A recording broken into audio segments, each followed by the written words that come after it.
Okay, there you go.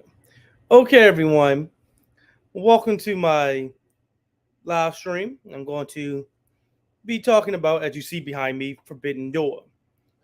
I have a YouTube video brought to you by What Culture. I'm going to play it. Of course, I don't own any of that video. I'm just going to use it because it's a good video and they do talk about it and give my own viewpoints on the matches of the night.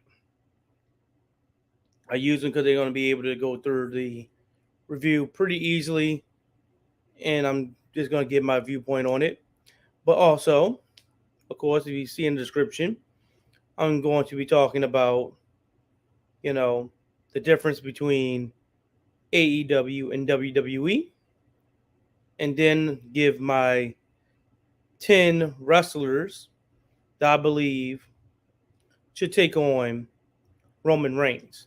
Now, specifically, the top 5 of that, which I'll go ahead and tell you, number 2 is Cody Rhodes. But the top 5, I believe, should be the individuals who should beat Roman. Clean, either way. By the way, make sure you understand that. So once you start to get to the top 5 of that list, understand that each person I see as someone that can beat Roman. And yes, Cody Rhodes is not number 1. The number 1 person, I believe, should have done it regardless if Cody Rhodes was going to be there or not. So keep a lookout for that. But anyway, let's start with Forbidden Door for AEW. And I'm just going to tell you, if you missed it, boy, you missed it. You missed out. It was that good, yes. If you had the ability to find a way to go see it again, do it. Do it. I mean, I'm not even going to lie to you. Once I get to the comparison between AEW and WWE, this is one of the major reasonings why AEW is better. I was going to tell you that. But anyway, let's go ahead and get to the video. Shall we? Again, I don't own this. This is their video. I'm just using it because they pretty much already break down the matches as well. I just want to get my viewpoint on it, and they can do it pretty easily. So anyway, here we go. We have to talk really quickly, and we have to get right into the crux of the thing because AEW and New Japan just had their Forbidden Door pay-per-view, and there is so much to talk about. If I waste time in the intro, which I'm accidentally doing now, this video is going to be about 72 minutes long, and you will put in the comment, this is too long. Why are you wasting my life? So yes, prepare yourselves and make sure you put your tushes in those seats. Hello, my name is Simon from What Culture, and let's take the finger of power and give the good bits an up and the bad bits a down for the Forbidden Door show. And I'm just going to give you a spoiler now. If you don't want to see a massive nerding out about wrestling, well, watch anyway, because we need the view. But don't say I didn't warn you.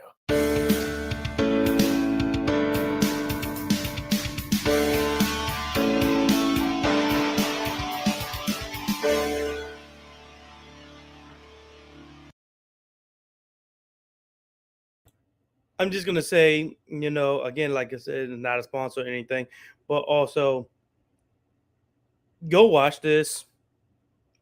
They do it every time wrestling comes out, ups and downs for both AEW and WWE. So whenever you need it, go there and just watch it. The next day is going to be up. So, yeah, because I like this guy, Simon. He's pretty cool, and he does give a good viewpoint on things. But hey, I'm saying that definitely. If you see it, definitely go and watch it.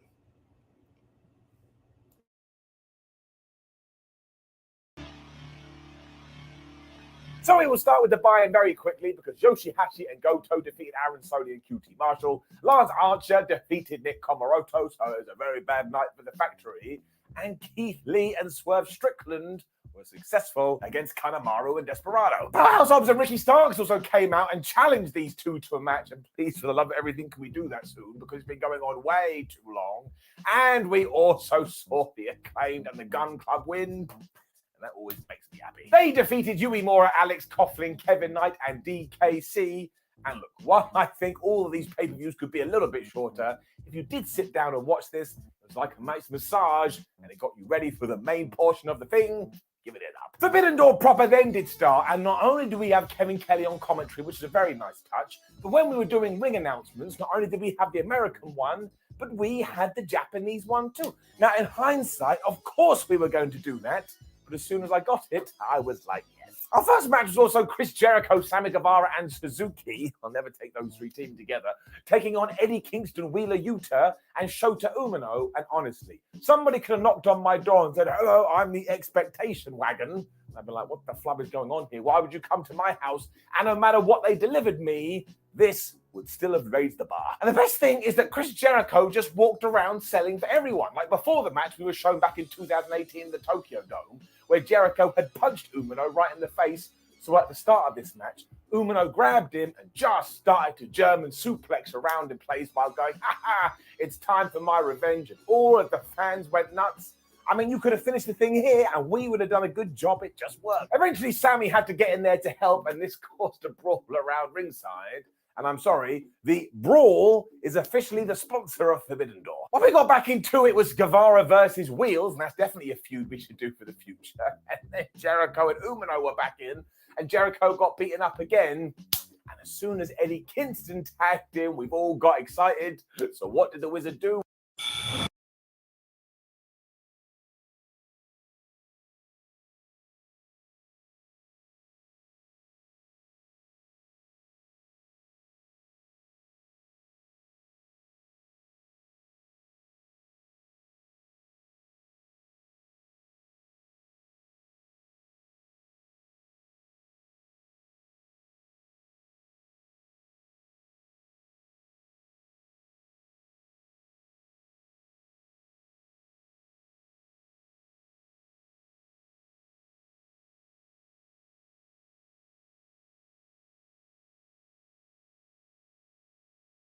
Sorry about that. Can't have commercials for you guys. You know, no advertisements here. Y'all pay these bills. Wish y'all did. But anywho, you know, I'm gonna go ahead and cut in anyway. Gonna cut in anyway. I saw this match was pretty good. No lie, I like the fact that Eddie Kingston and the crew definitely lost that match. Make sure to say that directly. Because it wouldn't have been fun.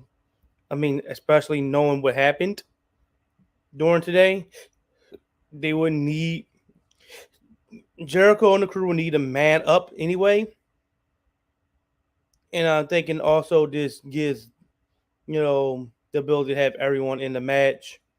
And of course, we know who's injured.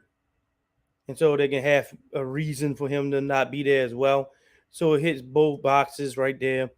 You get your kayfabe reason, the wrestling reasons why they're why they're having an advantage, because Bryan Danielson is actually injured. And then you get everyone that's a part of the, Jericho Appreciation Society to actually be there, which is the one thing I definitely like, by the way. Keeps them there. Allow for things like that to happen. Right? So we're going to go ahead.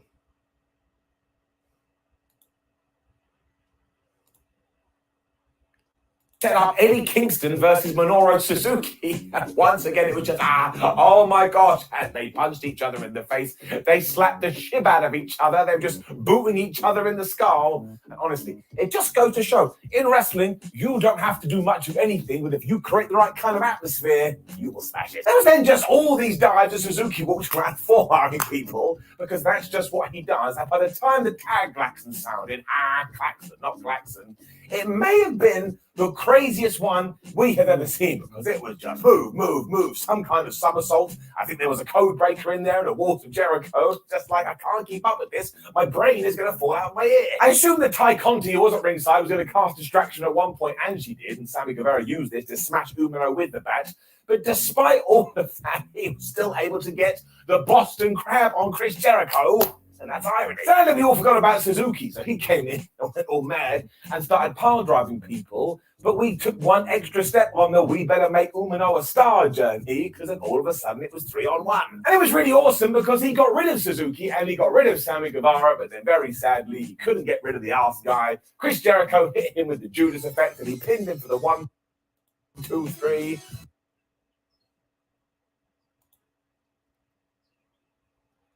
I'm actually liking the fact that so far they're still holding on to the whole thing with the Judas effect being pretty good.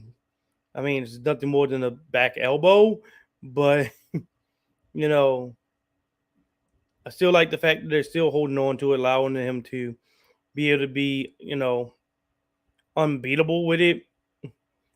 You know, it's pretty good that they're still allowing him to do that. Match was excellent. I mean, just to start. So yeah. Anyway, let's let the video continue. But seriously, this did the world of good for everyone and was also smart when it comes to Dynamite and Blood and Guts, because now the heels have the man advantage. That's the way you do it. Getting it up. And then there was more multi-man action because the IWGP and Ring of Honor tag titles were on the line. Because it was FTR versus Roppongi Vice taking on the United Empire, and the story part here was just bravo. Because quite early on, Dax Harwood seemed to hurt his shoulder, and the doctor was out there, and he even went to talk to Cash Wheeler, and they all agreed, oh man, bro, if you're that badly hurt, you're going to have to go to the back. And he left. And it really...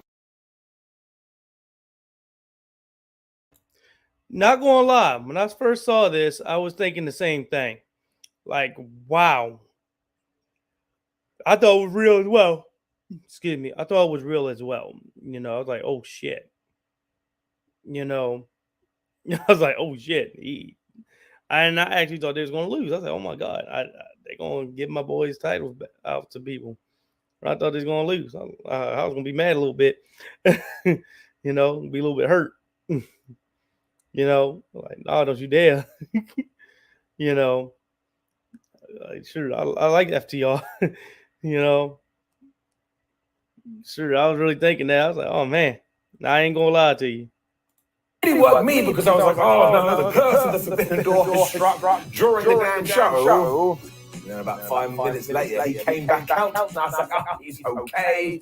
I love that spot. It also really worked because Jeff Cobb and Great O'Khan really took advantage of this. And for a good while, Jeff Cobb was just throwing people around. Like, people were trying to jump into him. He was like, ha ha, you can't defeat me. I think out of everybody in professional wrestling, Jeff may be the best end of level boss. We also got some tears here because, of course, Cash got beaten up for a good while. And at one point, he climbed over to his corner and then realized, oh no, my tag team partner isn't there. But of course, this was the trigger for Dax to return.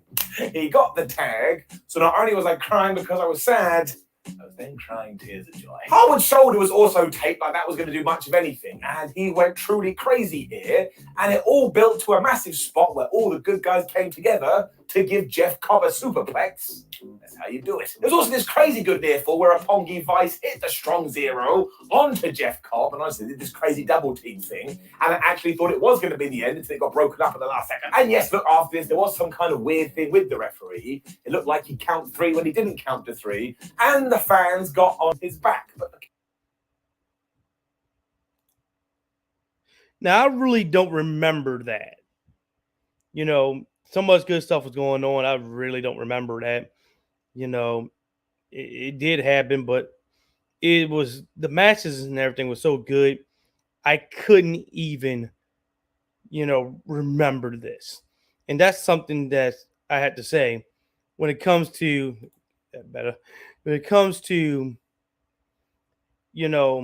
AEW, that's a great thing.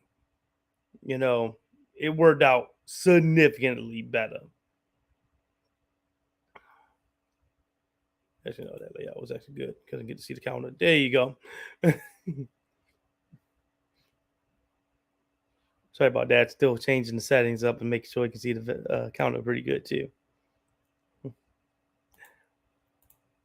He's just a human being. Put your hand up. If you tried to be a referee, you would screw up too. Hand stays up. Throughout all of this, though, FTR was able to hit the big rig onto Rocky Romero. And this time the referee did count 3 and the evasion FTR got here.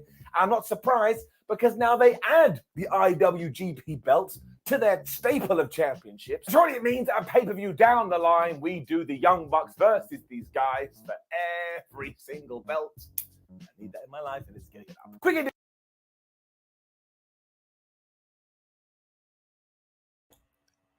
Again, I said I'm going to wind up using this pay-per-view later on when I talk about excuse me, the difference between WWE and AEW. As much to make sure you guys remember what just happened here and the potential of what can happen down the line. Down the line, you can have what WWE has, where you have a unified champion. All the tag team championships are on one team. And that team rightfully should be FTR, right? Because that is literally what it's setting up to be. Because a lot of the belts that AEW have, the tag team division, is on, FTR. But here's the thing. Look at the difference so far. AEW, WWE. Just remember that. They're trying to do the same thing WWE did. But look at the difference. So just remember this part. Because I'm coming to bring it back. Interview with Juice Robinson after this, who told us, I am the IWGP United States champion. He's not, but he's gone crazy. So as far as he's concerned, whoever wins later between Will Ospreay and Orange Cassidy will be the #1 contender, but none of that is true. Apparently, Forbidden Door was all about just getting as many guys in the ring as possible.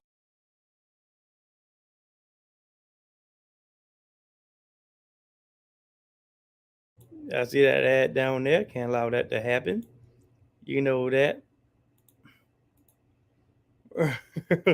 So, I bet it would be.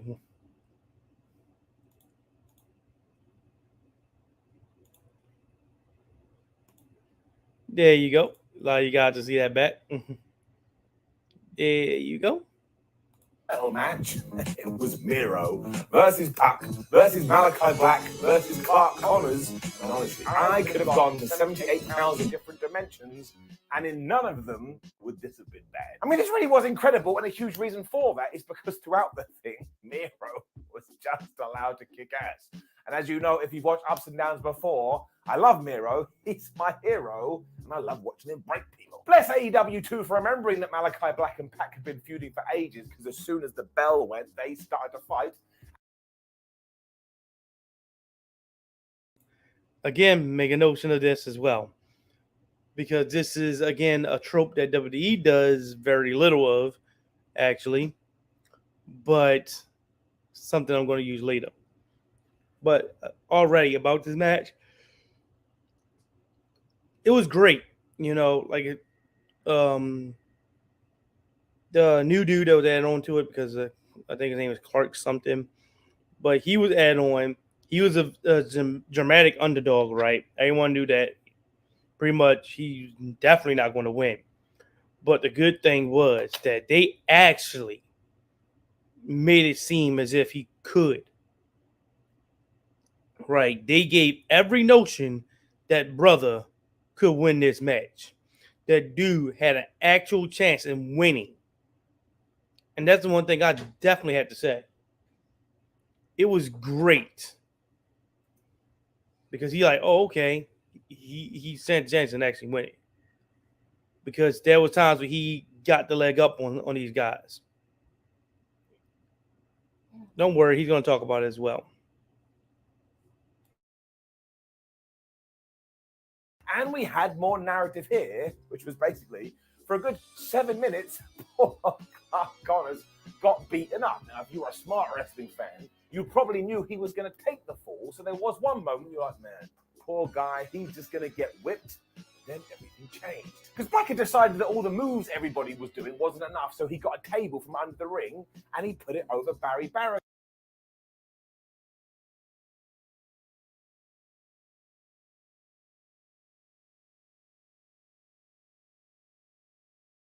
Yes, that's real. That's Malachi Black actually grabbing a damn table.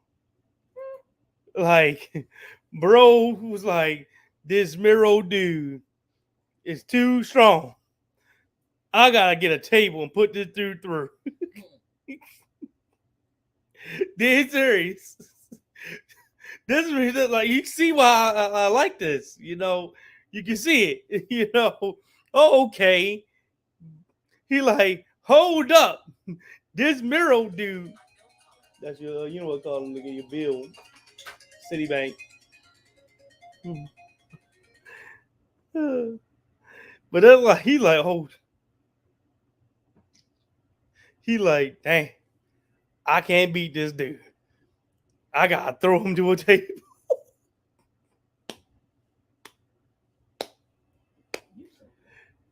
Anytime you get Malachi Black worked up, he gotta use a weapon on you. I ain't talking about the mist. That ain't really a weapon. That's just, you know, diversion tactic. I'm talking about going out there and getting a chair, getting a table, something like that. This is how you keep a person. You can give him a qualified out.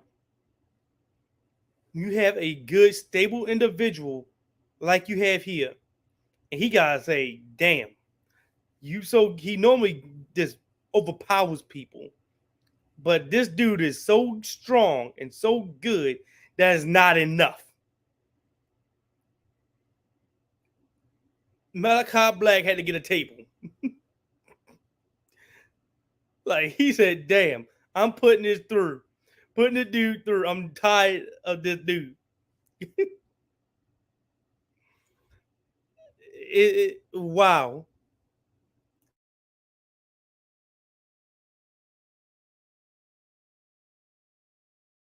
Okay, and then from nowhere, after Clark had just been in for an absolute barrage, he popped up from nowhere. He speared Miro through the table, and when he got back in the ring, he just murked all of these guys. And once again, in around about 3 minutes, every single person in this venue loved Clark Connors. This all led to the big Tower of Doom suplex powerbomb spot with Miro getting the last laugh. And look, that was always going to happen on one of these matches. So you may have done it here. And then, even though they were all going around about 82 miles an hour, they decided to go 100. Because Black actually found himself in the game over at one point, and it seemed like this was the finish. When Black got back in the ring, was like, nope, not happening.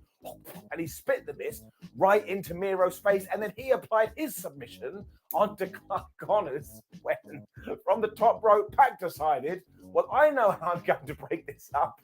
I'm going to do a 450 splash. So he landed on both these guys, somehow popped up and put Connors into the brutalizer. It was the smoothest thing you'd ever seen in your life. Clark tapped out. Pac is now your All-Atlantic Championship. While I understand all the criticism about this title, the fact that Pac is now a champion, round of applause, get it up. I honestly think whoever had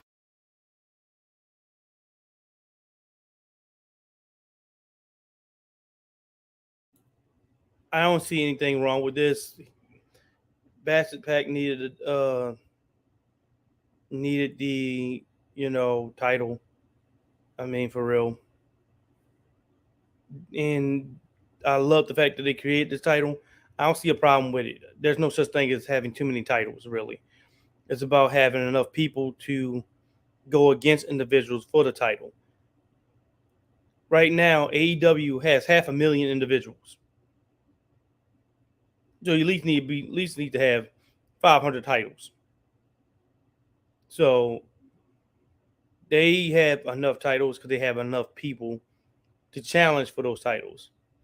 And luckily in AEW, the amount of times titles change hands are actually lower than WWE significantly. So individuals get to hold on to the title for a long time period and have that baked in. So the more titles you have, oh, so anyway,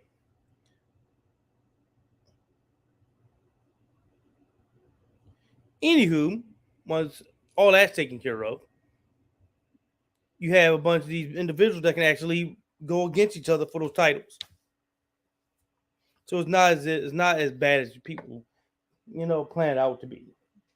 It's definitely nowhere near it. The people try to make it seem like, oh, they got 500,000 titles and shit. There you go. Put that behind me so I can charge my laptop. 500,000 titles and whatnot, and not enough wrestlers to wrestle for them. That's definitely not true.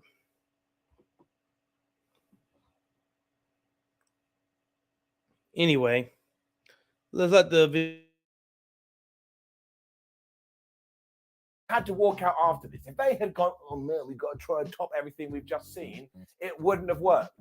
But of course, the Young Bucks were involved. And I would assume they sat everyone down and said, no, let's just have all the fun in the world. And I say this quietly, I don't want anyone to get upset with me. Turned out to be my favorite match of the night. Because it was Shingo Takagi, Sting, and Darby Allin taking on basically the Bullet Club, the Young Bucks, and El Phantasmo. And honestly, the first thing we saw is Sting's music hit, but he didn't arrive.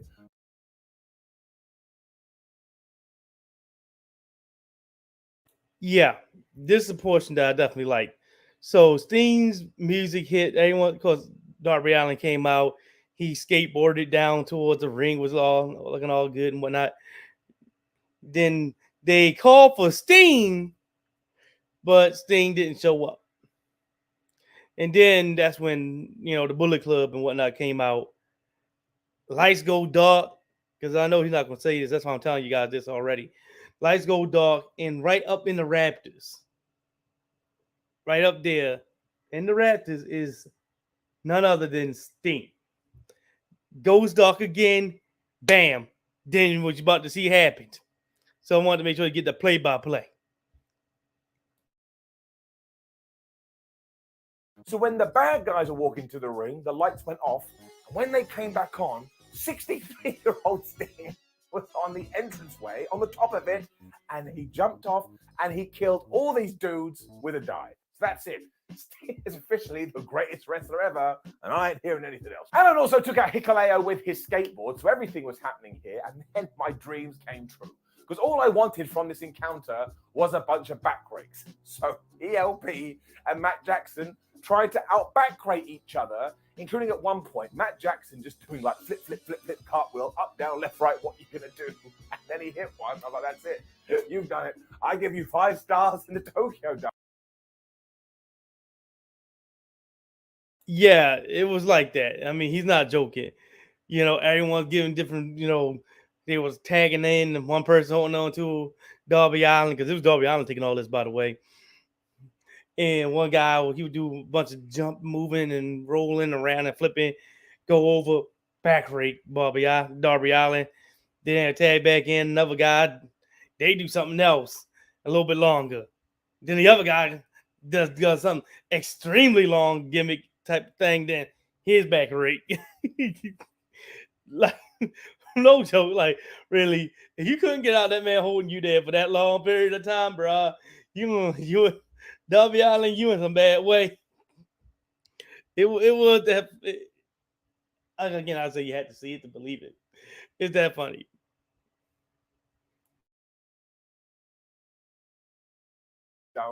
It just makes me laugh, but it's also so damn entertaining. Darby, as ever, was trying to kill himself, so got triple drop kick in the corner. But you also had this little thing between Allin and El Phantasmo, and that's right, write it down. That's definitely a feud for the future. Takagi also went toe-to-toe with the Young Bucks, and you could tell he was having a great time, but nobody was enjoying themselves more than Phantasmo. Because at one point, he saw Sting. He's like, I know how I can get him to his knees. I'm going to give him the nipple twister. And I think in that moment, the icon decided, I'm going to ruin your life. Before that, though, Hikuleo cast Distraction, which allowed ELP to hit Sting right in the testicles, and that should be illegal. And this is when the Young Bucks hit the super kick party. And you know what Sting did? He just shrugged it off. He hit the double clothesline. I was going crazy. I was losing it in my house. I don't even care. The tag. Yes, the same thing I was saying. This was excellent. Not the match that stole the night. He's going to talk about it later on. But this was definitely up there. I'm like, when they say that you had to have a match that always is a low period, there was none here. There was none here. This was great. Sting, Darby Allin, all these guys did good. This was entertainment. To see the fact that Sting is just still up there, 63 years old, diving off the daggone entrance, shrugging off, super kicks and whatnot. They let him be the icon Sting. This is stuff you remember from WCW Sting. Right? The fact that you can give him 2 super kicks and he just shrugs it off like nothing. When he needs to go, they let him go. And I like that. This is pretty damn good. Claxon hard then hit and everybody was doing their moves and we got a double scorpion death drop, and this is when Sting got his revenge because he saw ALP. He walked over to him and not only did he twist his nipples, which is the greatest sentence in the history of wrestling, but he also booted him right in the groin. Somehow it turned out that ELP and Tagaki were the legal men here, but I couldn't keep hold of this at all. So Tagaki hit Made in Japan. He got the 1, 2, 3. The good guys won, kind of, but honestly, who cares about wins and losses when you have such a good time at this? Like I say, best match of the night. Don't at me up. And then found out the Grand Slam is returning to Arthur Ashe Stadium in September, so that will be cool. When Shota Umino was being interviewed backstage, Chris Jericho found him and turned into Ryu from Street Fighter, or maybe even Dalsim.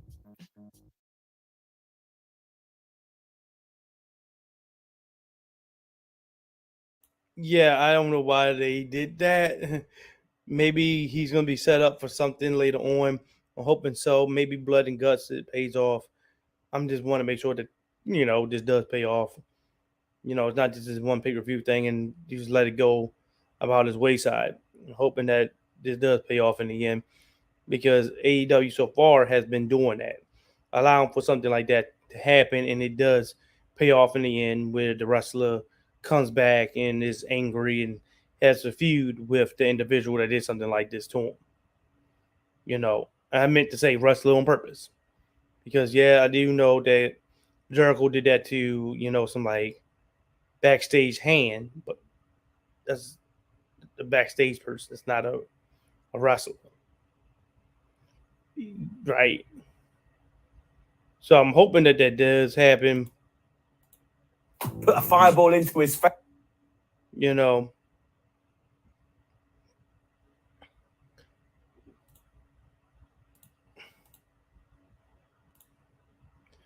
Don't worry, and just letting the advertisements get through. Sorry, we do have to have that singles match down the line. You could probably argue that Shota should win that one, and talking about victories that can be debated, it was time for Toni Storm versus Thunder Rosa for the AEW Women's title. This was kind of weird at first because 1, it was solely an AEW match, but also 2, there was only 2 people in the ring. Given everything I'd seen before this, I was like, wait, is this normal for professional wrestling? I can't remember. They started off with this tech stuff early on too to remind you they can wrestle. And when Toni Storm got annoyed, she slapped Thunder Rosa right around the face. I mean, she hit her so hard, I think some of Thunder's face paint came off. And then there was this jumping cutter, which is everybody's favorite move in 2022.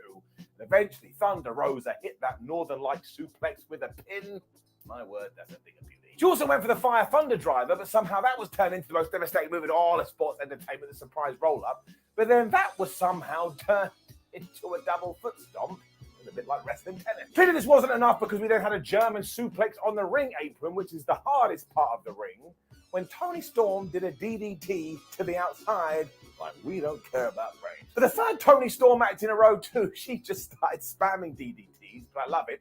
It's like when you save up a bunch of finishes on WWE 2K, but then out of nowhere, Thunder Rosa hit the Fire Thunder Driver. And I was like, well, that's it. Nobody's going to kick out of that. What a moron I am. Storm kicked out too. We then got some story injected into this too, because somewhere during this match, Toni Storm had hurt her shoulder, so she wasn't able to hit the pile driver.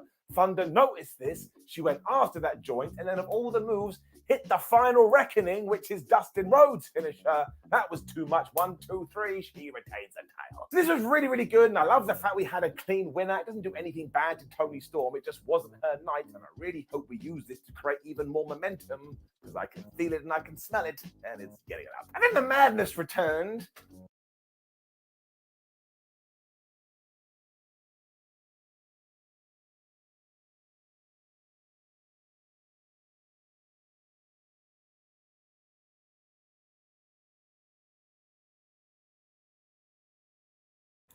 So, by the way, that match was pretty damn good. It lasted a long time period. Not like it was like some type of, exhausting type of thing. It was a decent length. That's the only thing I can say. It was decently lengthed out. I actually believe that this type of match, the time period is what you should have normally. Right? This should be the normal time period that a match should last for the women. This is what we expect from the women's division. This WWE, AEW, whatever. Give them that type of length. Give them that type of time to do things. You don't have to have them always kick out of a finisher. Come on, we know that. But that type of length of the match should last that long. And come on. There's a new day and age. You can do the same thing you do with the men for the women. Come on. Because it was Will Ospreay versus Orange Cassidy. Who would have thought? Now, as ever, the big conversation that doesn't need to be a conversation is, oh my gosh, Will Ospreay looked so big when he was taking on Orange Cassidy. Ooh, the flood cares. This is the kind of visual I want in my professional wrestling. You're never going to do it in MMA. You're never going to do it in boxing. So you absolutely should do it in sports entertainment, because those are the rules. There are no rules. So I hope next time we have, I don't know, a baby fighting a giant. Don't do that. That's going too far. We crossed the line. Orange then did his whole hands in the pocket shtick for a while, but that went bad as Aussie Open started casting distraction. And when Ospreay had Orange in an abdominal stretch, he reached into his pocket and he pulled out a middle finger. So immature, I laugh. They were also throwing each other into barricade and just doing these strikes to the back of the head that made me worried about their skulls. But seriously, everybody needs to go and watch this match. Orange Cassidy is vastly underrated as an in-ring performer. And while everybody tries to copy and mimic Will Ospreay, which I totally understand, there is only one Will Ospreay, and it's Will Ospreay. I mean, his selling, his moves, the way he just flies around the ring is genuinely incredible. At 1.2, Cassidy just went nuts because he hit the Stun Dog Millionaire, a spinning DDT. He then dove off the ropes and took out Aussie Open before he got back in the ring, climbed at the top ropes, and hit a diving DDT onto Will Ospreay. And it was such a near fall, I think I had kittens. Ospreay then came back with a Spanish Fly because, of course, he did. And when they were tussling on the top rope, Orange Cassidy took Will Ospreay's head and he smashed it into a camera that was on the turnbuckle. And that was awesome because we cut to that shot just before it happened. The picture went all blurry-worry. Orange also kind of tricked Will Ospreay when he did this injury spot, and it did work because he hit the beach breaker once again. It only got a 2, and I was like, what is going on? There was then another near fall after the Oz cutter, and then somehow Orange turned into Neo from the Matrix because he was just missing everything. The best part, though, was when Ospreay finally nailed the hidden blade, which he kept trying to go for. And when Orange cooked out of that one, seriously, I was shocked, you were shocked, the fans were shocked. My nan was shocked, which is kind of terrifying because she's been dead for 10 years. But I don't think anybody thought that was going to happen. And what did we do here? Even though, yes, wink, wink, nudge, nudge, Orange Cassidy was about to lose, he still walked away on some level as the winner. And it was a mini tease because Will then just went for the Stormbreaker and he got the 1, 2, 3. And the last 5 minutes of this match are bloody unreal. I only said that because I wanted to sound as British as possible, but it is true up. We also made sure to get some counter action into this too, so bring it down. We'll update it in just 1 second. Because Aussie Open were in after this thing and they were beating up Orange Cassidy when Roppongi Vice came down to make the save. So that counts as a post-match brawl. Put it up to 2. Not in a million years did I expect what this was leading to, though, because I knew somebody was going to have to come down to the ring to make the save. That's what you do in professional wrestling. And of all the people, it was flipping Shibata. Now, the fans absolutely lost their minds when this happened, and he took out Aussie Open with just a...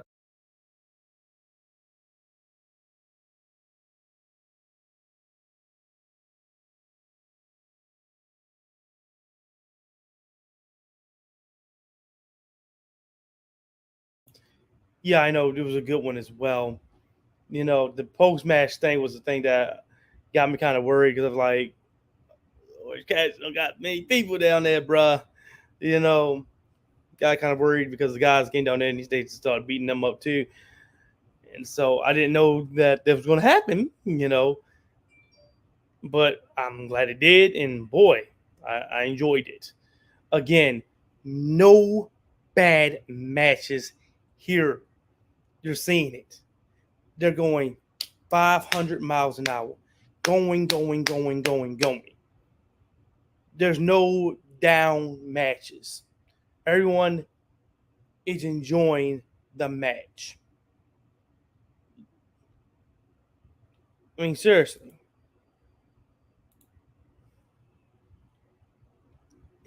It's like, it's crazy.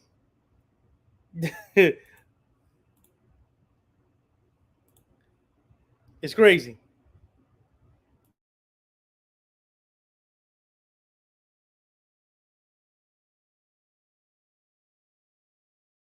And he even gave him a big kick in the corner. And they got even better because him and Orange Cassidy stood in the ring and Shibata wore Orange Cassidy sunglasses. So he totally gets it, to the point it has to get its own up. Because if you know the history here and you're super duper into New Japan, there's no two ways about it.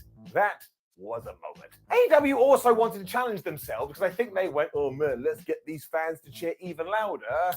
I think they actually achieved it. Because right after this, it was Zack Sabre Jr. in the ring, ready to find out who his mystery opponent was going to be. And of course, it was Cesaro, now known as his real name, Claudio Castagnoli. And honestly, they blew the roof off this place. They were so happy to see this man. And once again, made me feel all warm, fuzzy in my dum-dum. Once you calm down too, you then realize, oh my gosh, we're actually getting Zack Sabre Jr. versus Claudio. And they pretended that this was going to be over. Yep. Sorry, I had to go use the bathroom right there. But, yep, as you see, it's Maximum Male Models. Yeah. Maximum Male Models appeared at Forbidden Door. Maximum Male Models. Yeah, I know I'm a little late even at it, but I'm still going to say it too. Everyone's going to say it. You know it. Because this is exactly who we expected for the appear at WWE doing the whole male model thing, maximum male models. We expected to be Cesaro. It's not Cesaro. Thank God. I was right. You know, I was right. Here, go to this podcast. You see, before Jeff Hardy appeared in WWE, I stated that he's going to appear in WWE. During that same time period, I said Cesaro is also going to appear in AEW. So I said, oh, Jeff Hardy's going to leave WWE and go to AEW. He appeared in AEW. Directly said the same thing. Cesaro is going to appear in AEW. You know, podcast right there for Apple, and the same thing for Spotify. You know, go give it a listen. I literally stated that. I cannot lie to you. I stated that wholeheartedly. I said that Cesaro is going to appear there. And I was getting worried because he's been out of wrestling for a long time period. And then the maximum male model crap pop up. And I said, that seems like something a desperate Cesaro who wants to get back into the ring would accept. But I'm glad he didn't. Claudio is here. Bravo, Claudio, for showing up to AEW. Take your career serious. All right, let's go. Over in 20 seconds because he ran at Zack, he gave him the uppercut, and then he hit the neutralizer. Honestly, Sabre got his shoulder up about 2.999. Claudio also did this vertical suplex to Sabre, which went on for so long, I think I grew a beard, shaved it, and then grew it back again. But actually, this may have been his undoing. I think while he was up there, Zack replenished his HP, because when he was down on the floor, he started going for his submissions. And while I understand this is not everybody's style, I don't get how he does it.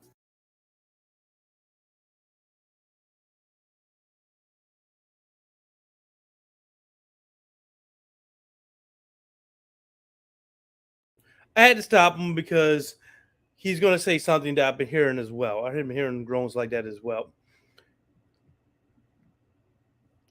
I don't see why people have a problem with submission specialists. Allow these guys to be good. If you can turn everything into a submission hold, damn it, I love that. Allow these guys to do it. Don't stop them. You should be putting those type of guys out there. And I love the fact that AEW, I hope you see this dude, throw him out there. Allow for submission specials like that to be in existence. I love it. Excuse me. Everything can turn to a submission hold. Come on. Be real with yourselves.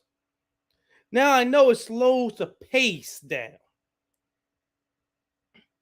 But that's why you need to book the person better. You know they're going to be the one that's going to slow the pace down. Then you know you need to put them up against individuals that quicken the pace up a bit. Right? That's why you can see a lot of people like your Bryan Danielsons and John Moxley's against submission specialists because they're just going to turn it into a brawl. But then the submission specialist is going to turn that brawl back into a, wrestling match. And you should have that. It just goes from one to the other as if it's nothing. And my whole time, I'm just doing maths in my head. I mean, there was this one transition into a triangle I'm still trying to work out. And Claudio didn't like that at all. So he sent both of them tumbling over the top rope. However, Zack Sabre Jr. refused to let go. So Castagnoli was like, all right. He picked him up. He walked up the stairs and he threw him in the ring. I mean, that's actually ridiculous. There was an even better reversal when Sabre stopped the giant swing and went into the guillotine.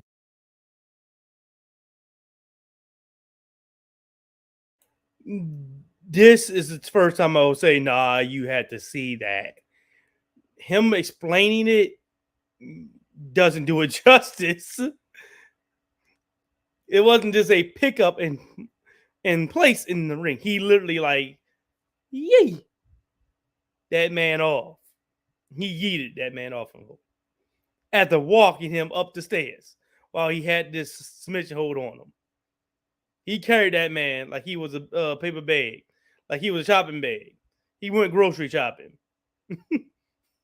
He carried that man like he went grocery shopping and got some bags of groceries. That's how it actually looked. I'm trying to teach you to understand that. Take a look at how you would grab a bunch of groceries, picking them up, holding them up, and trying to hold the grocery bag so it don't rip open from the bottom. Like, y'all know that. How you grab bags, holding them up, and you got to hold the bottom of it so the bag don't rip open. That's exactly what he did.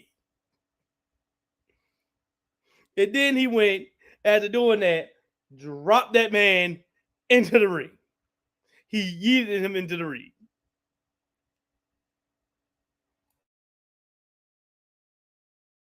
And then these two just started working, flubbed me sideways. It was great. Claudio eventually did get the big swing, but he was only able to do 5 rotations because, of course, Sabre had gone after all of his limbs, so he didn't have any more shoulders. And this was another situation where either guy could have won, and I would have gone, you know what? I don't even care. It's just so much damn fun. However, given that Cesaro is going to be on AEW TV far more than Zack Sabre Jr., eventually he hit this one-arm powerbomb thing, like he grabbed Zack's arm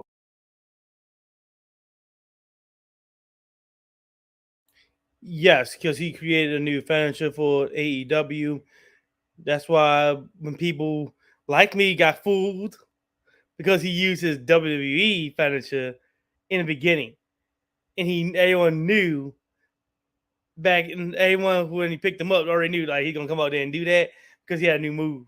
Like Keith Lee got like a Big Bang Attack type maneuver, Dragon Ball Z related maneuver for his finisher now in AEW.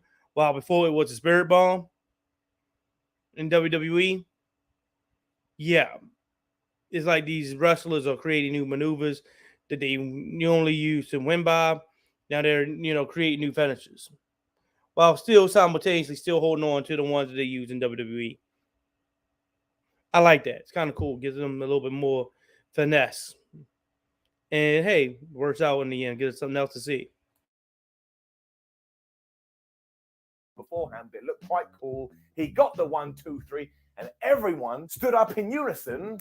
Let's face it, Claudio in the past has not got that many wins on television. Go watch this one too. Get it up. This really was just a stupid pay-per-view because it was just get better, get better, get better. It carried on. It was Adam Cole versus Hangman Adam Page versus Jay White versus Akada. This is the one that I said stole the show. Jay White, I did not know too much about this guy. Like I said, I've been out of wrestling for a while. It's just basically started watching AEW like a year ago. So it's been in existence for literally 2 or a bit then there 3 years, 2.5 years. So it's been all these guys been there. I saw him like one time on Impact, Jay White. One time just appeared because he appeared on Impact for some reason. And I just found the ability to watch it, now just looking at it. Not like I watched Impact that much, but I seen him and I was like, oh, damn, this dude real. And when I started watching AEW, Hangman and Adam Cole did a new Undertaker and Kane. What I mean by that is not the fact that they're brothers and things like that. No. That I mean by that is that forever you can have this rivalry pop up. And if I'm AEW, this is the one I will not kill. WWE is trying to do that, but they can't because they have matches where they literally do squash it. And they don't bring it back up. Right? And the thing is, Hangman can have matches and whatnot. He can do things like where he wrestle a certain person and whatnot, and Adam Cole will not pop up. But when needed, Adam Cole can then come out there and go against Hangman. And that's the problem with WWE. They don't have that. Don't worry, I'm gonna talk more about that later on in that portion. But again, these are things I want you to see. You see that these matches, they can have rivalries, right? They can work belts onto people, right? They can do so much where WWE fails at. Anyway, back to the review. Let them go ahead and do that. What do you want me to do? Now, I will admit there was one foible here, and that's not in any kind of world did I think that Jay White was going to lose the IWGP Championship. So even on the near falls, I didn't bite. And there's also another sad part here, and it affected the finish, because at some point during this, I believe Adam Cole got concussed. And yeah, that would make perfect sense. When I watched that, I did see the same thing. I'm like, I guarantee you the dude had a concussion. But he's a consummate professional, and I don't think it was that bad of a concussion. I just think he needs to lay it off a little bit, and he got the opportunity to do that. So I do know how people feel, being the fact that I had one before, actually, when I was younger. Big story, just dealing with an accident. When I was younger, that car accident we got in. I had one, significantly had one, and definitely knew I had it. You know, even as a kid, you like, oh, something wrong. But exactly same thing. Giving me some time, I got my bearings together and was able to do, get myself back together and be able to go on. Right. I can see that same type of shit that happened here with Adam Cole. He probably had a concussion. Definitely had. I ain't say probably. I'm gonna guarantee you, he had a concussion. I'm not even gonna lie to you. He had a goddamn concussion. This is a concussion. This is what a concussion looks like.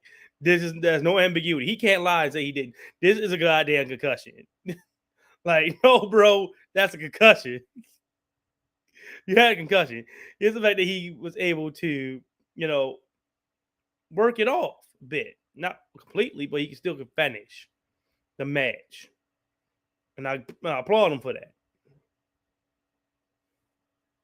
And I'm glad Jay White did what he did, because obviously it worked it into they actually worked that in to the plot. You'll see. We got down to the last 2 minutes. It went all weird. Don't worry about any of that though, because these things happen, and mostly I just hope that Adam Cole is okay. But from the moment Akada arrived, and once again everyone was just like, oh my gosh, it's Akada. They just had a terrific match. Honestly, you could make any four of these guys a world champion, and ain't nobody gonna complain. Our plot for this one was that Adam Cole and Jay White decided to work together for a little bit until Adam Cole just turned on him later down the line and gave him a backstabber. And this was doubly good because as Jay was going down, he just had this look on his face like, that piece of shit I should have known. Akada wasn't into this either, and at one point he elbowed Cole and flapjacked Jay White before he sent them both over barricades. And then he took a step back, he ran, and he dived over the top. And I was like, I swear, on this pay-per-view, everyone is going to do everything. Page then wanted a piece of an action, so he hit his moonsault to the outside. This is when Godo was interfering on behalf of Jay White. And I said out loud, because I'm a bit strange, you can take the New Japan out of Japan, but you can't take the New Japan out of New Japan. There was also a near fall off the buckshot, but Akada broke that up at the last second. And what I think was meant to happen here is that Adam Cole was meant to avoid the Rainmaker for a little while, which he did a very good job of and was super kicking everybody.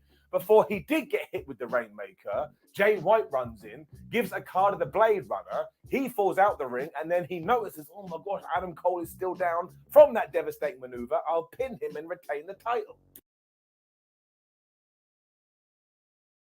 And I'm just going to stop him right there before he continues on, because I did, hear a lot of people talking about this shit here. And I'm like, for real, if you complain about this, WWE does it on a night-to-night basis. This is actually damn near a scripted rule almost. It's almost as if it's actually codified ruling. Like, you cannot win a multi-man match without doing what Jay White did. So if you're mad about that, shut up. This happens all the time. It has to happen. The person who gets hit by the finisher is the person that's going to be pinned. So since Adam Cole, who had a concussion, got hit, he's going to be the guy to take the fall. And Jay White is supposed to come in and take the person who laid the finisher on the person out and then cover the person that got the finisher on them. So you can get the 1, 2, 3 and win. It leaves everyone looking strong. Even the individual that got pinned. That's what you're supposed to do. So I heard people moaning and groaning about this. The ending of this match, get over yourself. You don't know good wrestling. You don't know good wrestling. This is great. No complaints. And we kind of did do that. Just we didn't have any Rainmakers. And you could tell that something was going on throughout all this as well. But now we do know Adam Cole has potentially been concussed. So you can't start pointing fingers and going, rubbish.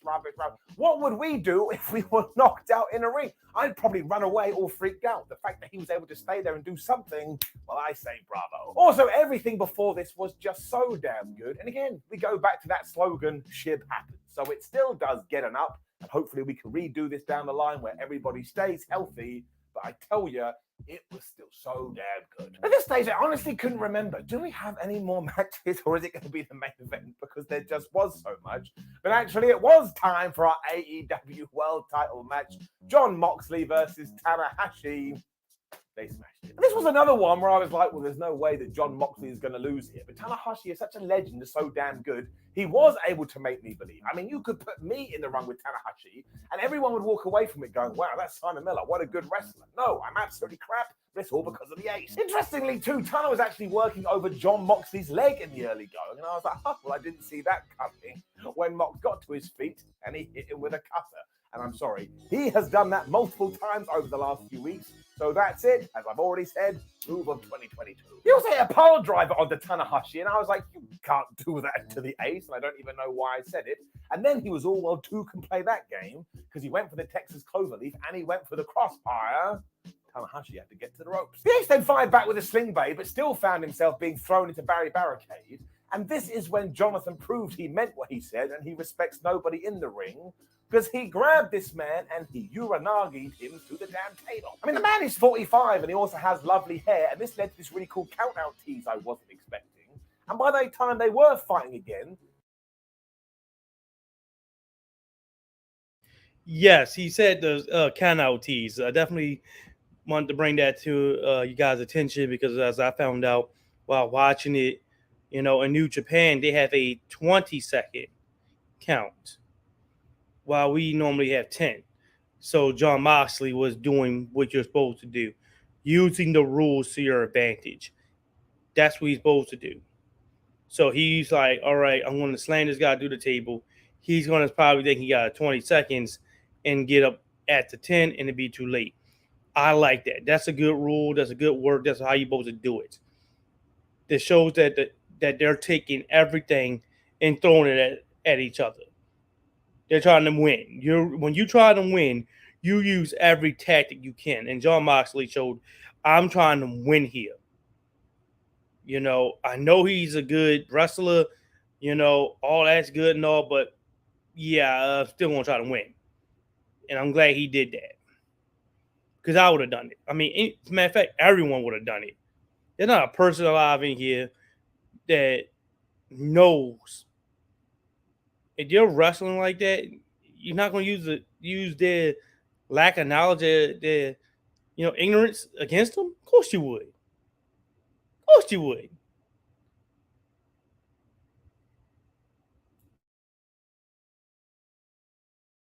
They both spilled to the outside. Something happened to Jon Moxley because he was bleeding. This is also when Tanahashi hit the high-five flow to the floor. Once again, I was like, this man is 45. Do you not understand? And he also then kicked out the proper paradigm shift, went for another high-five flow, but then Jon Moxley rode through that into the guillotine choke.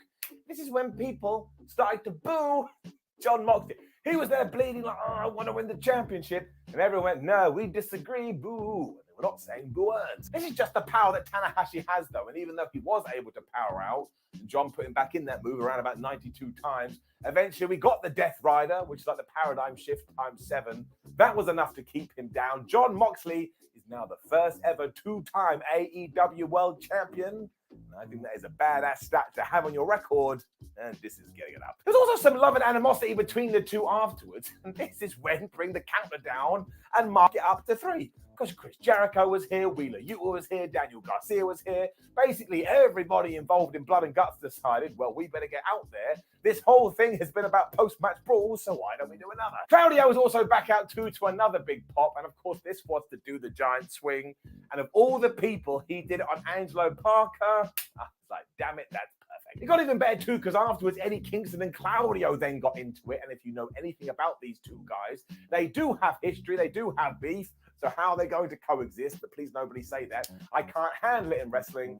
And there's no two ways about it. No matter what you thought about the build or what you thought about two promotions coming together, this was an all-time pay-per-view that delivered on every single level. I mean, you'd really have to be a negative Nancy to find the down. So overall, it doesn't just get the up, it gets the golden up. Now, people,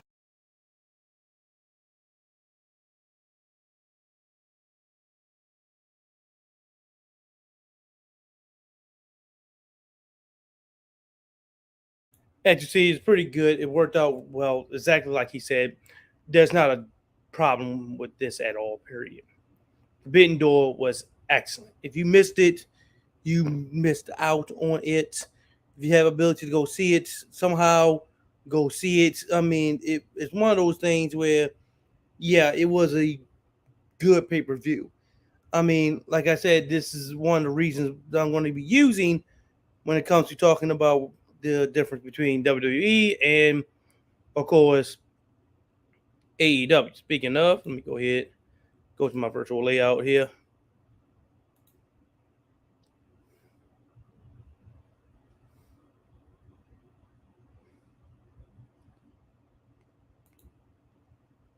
Yep. See if that works? Probably not. Let me go ahead.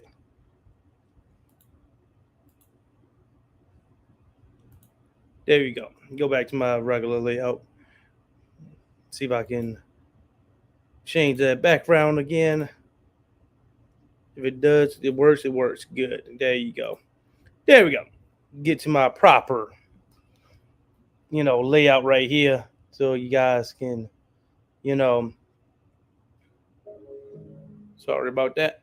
TV trying to turn on, but yeah. So speaking about, as you got to see it, let's jump right to the comparison because this is important. Because this is just my point of view. Take it or leave it. For me, AEW is right now the top string. They are the upper echelon of wrestling. They are the example of what wrestling should be. WWE isn't. Remember those matches I told you about and the things I told you about Forbidden Door. The fact that AEW is putting belts and literally looking like they're going to have their own version of the Unified Champions. But is anybody mad about it? No, because the way they're doing this is going by having them collect the gold in a proper way. Also, the individuals who hold the gold hold on to the titles for a long time period. They have, excellent title reigns, and they have legitimate reasons why they lose a match. Is they have individuals lose clean, right? It's not your usual ref bumps. Let's just think about the way Roman Reigns keeps winning his matches. And let's compare it to the likes of Hangman. You see how Hangman win. He wins clean. He goes out there and just beats you. That's not guaranteed when it comes to Roman. A lot of times Roman wins by ref bump. Like a lot of his matches with Brock Lesnar, he only have a few that he actually won clean, but a lot of his matches with Brock Lesnar, ref bump, interference. Like even when he went against somebody like Kevin Owens, he loses, basically. Or the Usos that interfere. It's like, wow, you can't just beat this person clean. You can't even beat Kevin Owens clean. Like Kevin Owens, can't beat him clean. You can't say it about Hangman. He beats his opponents clean. I mean, what do you expect? Really? WWE, AEW. He beats them like Roman can't beat anybody clean. There's not a champion right now that doesn't beat people clean on AEW. Even Jade Cargill, who has the whole baddies and the whole villain role down packed, she beats people clean. Right? So what you expect? She beats people clean. Yes, the baddies interfere. Yes, you have, individuals who interfere. A little bit of rough distractions and the baddies crew beat up on people. But you never see them be the sole reason why Jay Cargill wins. She wins because she's just that damn dominant.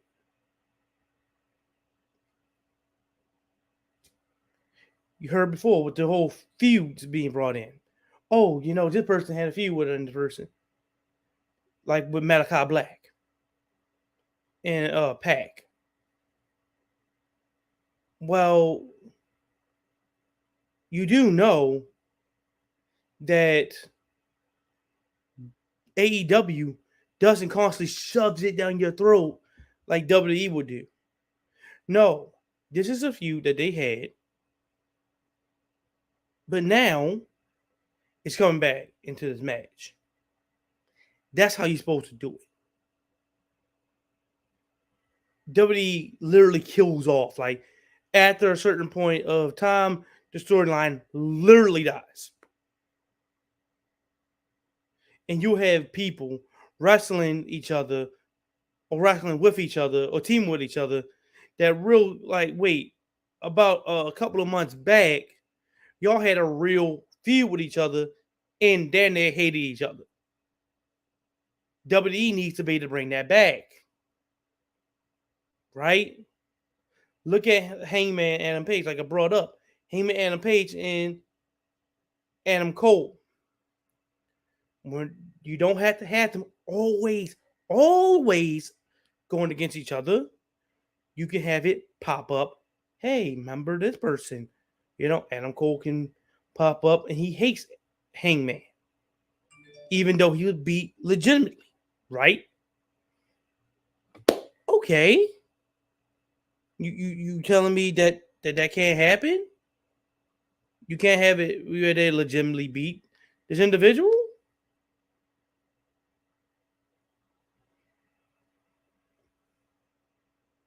Really? Really? You can't? What about having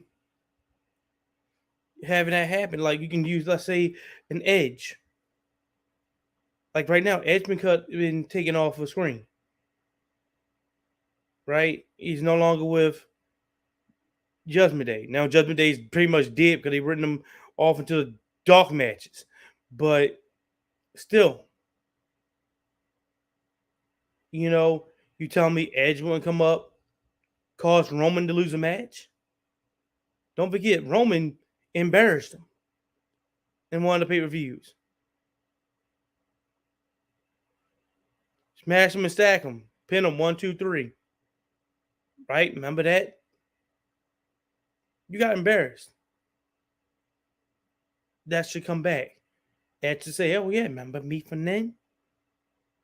Oh, what happened?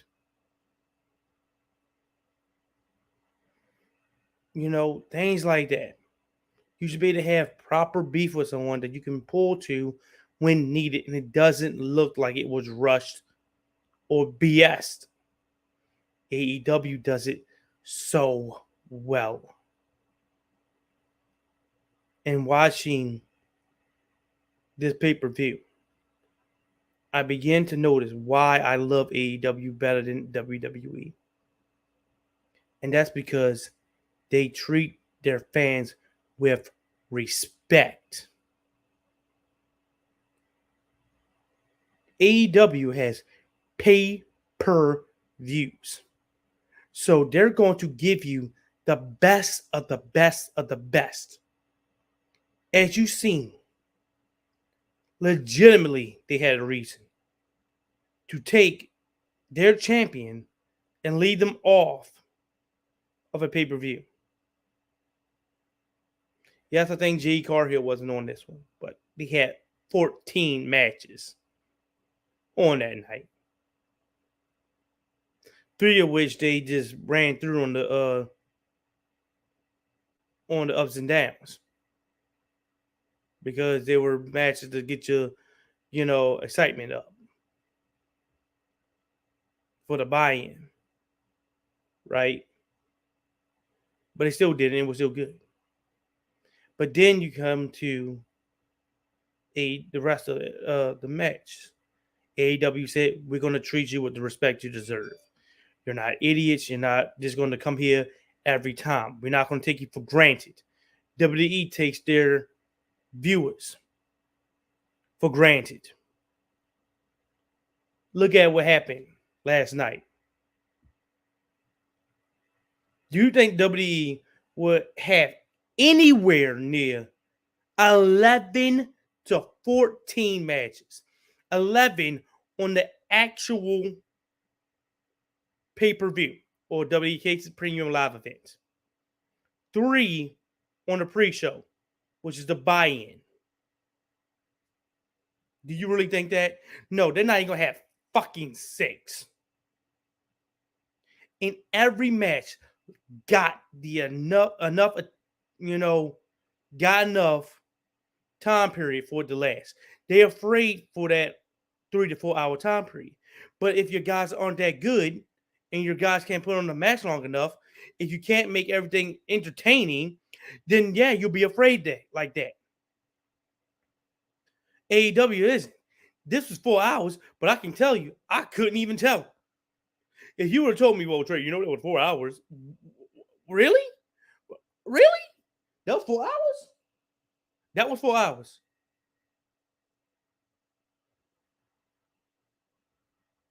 8, 9, 10, 11. That was almost 5 hours. That was almost about 5 hours. The pre-show included about 5 hours. That was almost a jaw shift. My jaw shift have been over already? Really?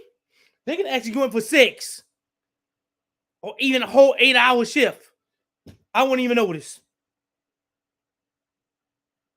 That's how you put on a show.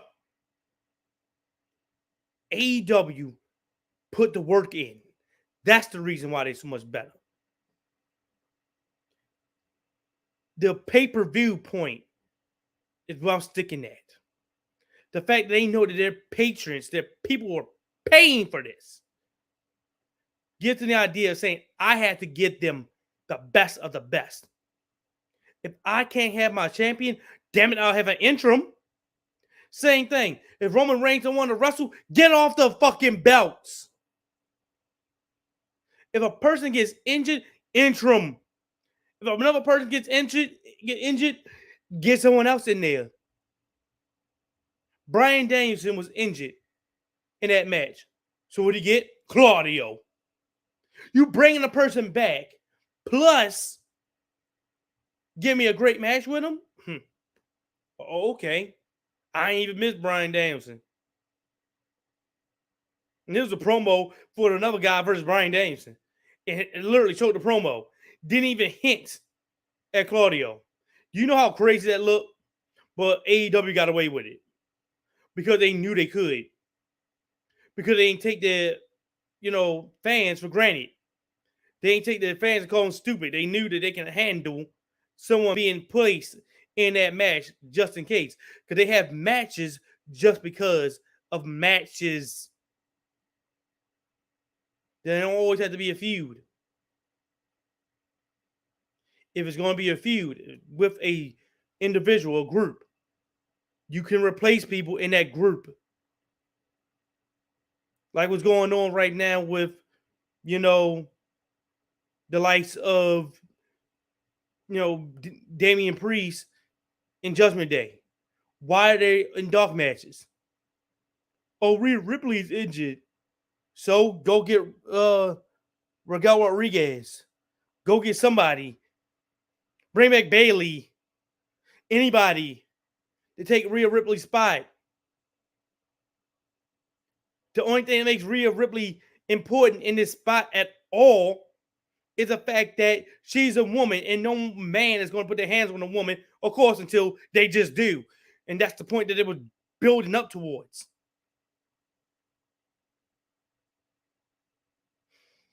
Do it.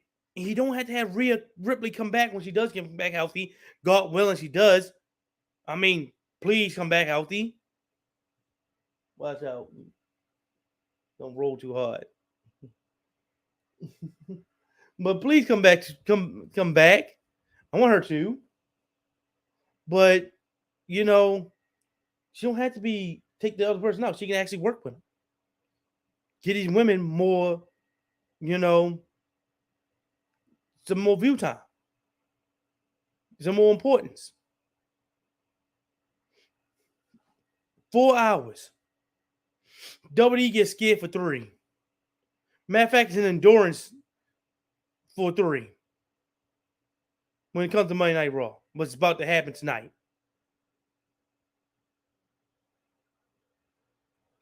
And I'm like, wow. I gotta deal with this. No, I don't want to deal with this shit. So that's why I'm like, okay, fuck it. All right, fuck it. I was gonna have to deal with it. I'm gonna bite the bullet. AEW is so superior because of how they treat their fans.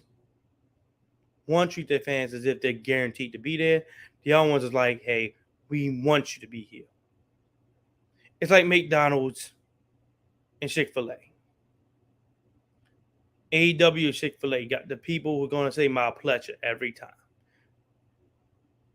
While WWE is saying, you have to come here anyway. The matches, chef's kiss. There was no down matches for AEW. Yes, the crowd got quiet. Yes, that's going to happen. People going, but then they pick it up as the match goes on. That's why matches need to have that time period. People are going to need the time period to calm down. But the matches should be able to go on and not be hampered by it. A lot of these matches are on that you've seen. Even the guy even said himself, a lot of matches on Forbidden Door was always having multiple men in the ring. I think they had like 2 or 3 trios matches. Trios, 3 men. And they can make it work. WWE can barely do tag teams. 2 people. I'm like, really, get your act together. If you can't get it done with one person, make it with others. Do interim titles. That does work. Interim champions allows you to still be able to have your champion there. And then it sets up the inevitable matchup with the original owner of the belt plus the new one. Like, come on. Like, right now, I have a list of people that say compete Roman Reigns. The reason why I'm doing this, and I have 10, is to show you that even if you want Roman to lose the belt, you have other people than Cody Rhodes. If you just need to make it through, you have people than Cody Rhodes. Right now, there should not be a time period where Roman Reigns' face is not on TV. He got both belts.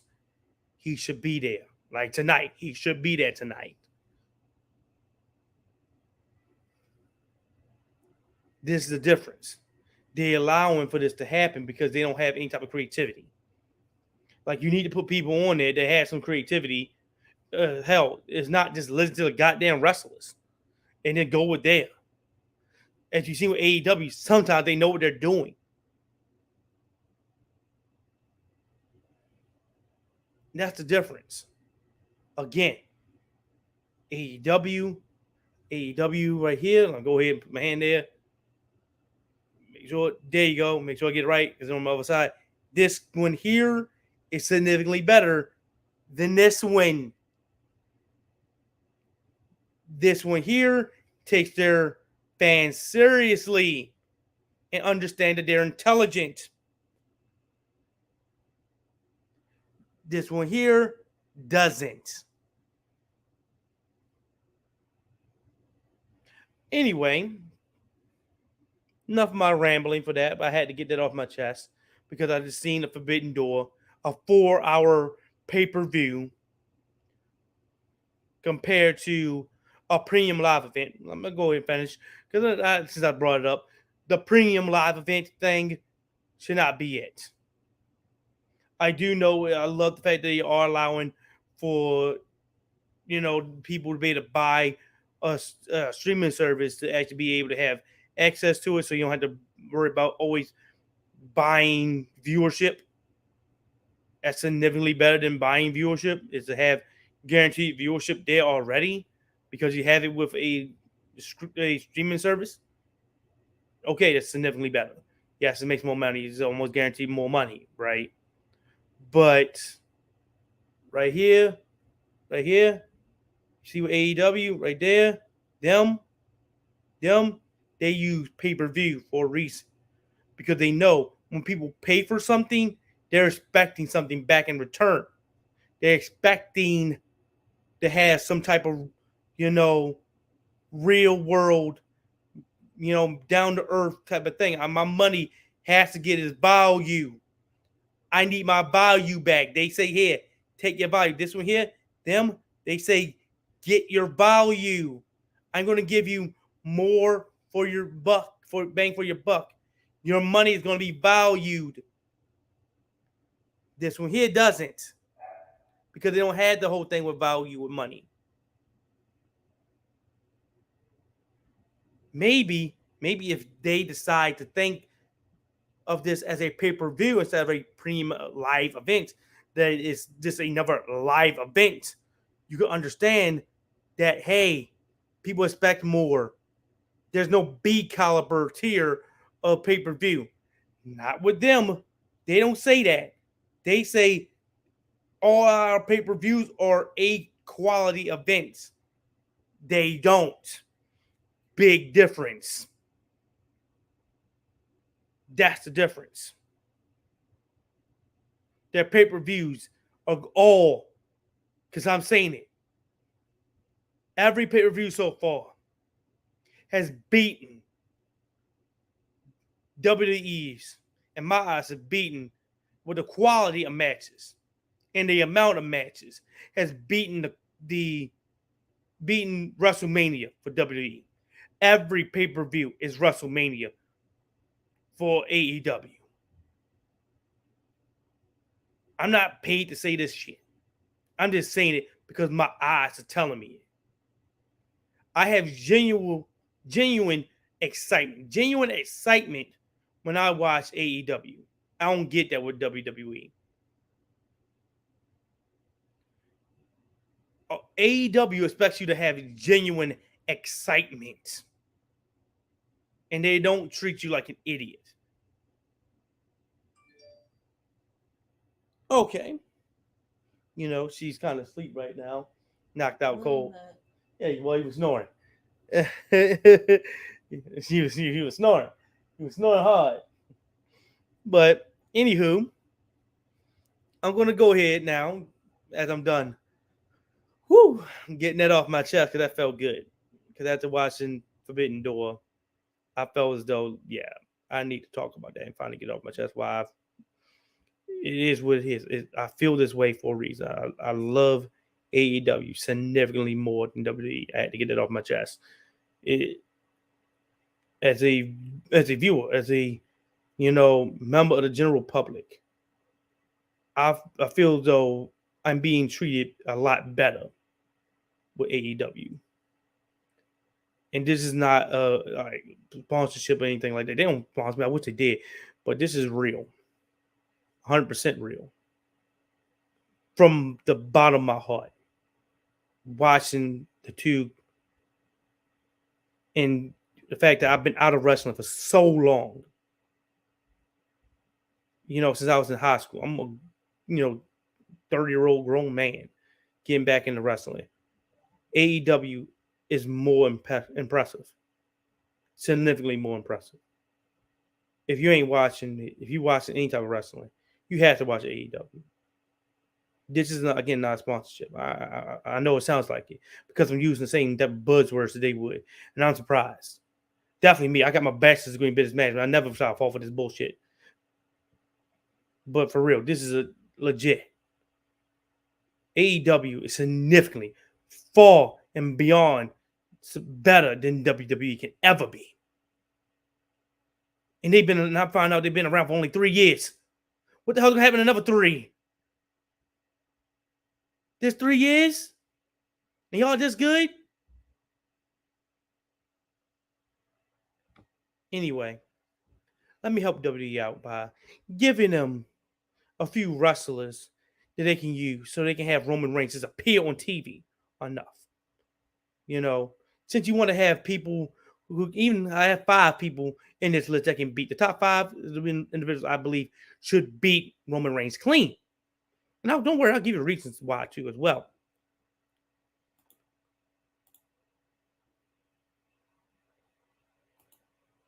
But I'm going to help them out. Let me go ahead and take a look at my phone as well. Make sure I get all my individuals in a row. Yes.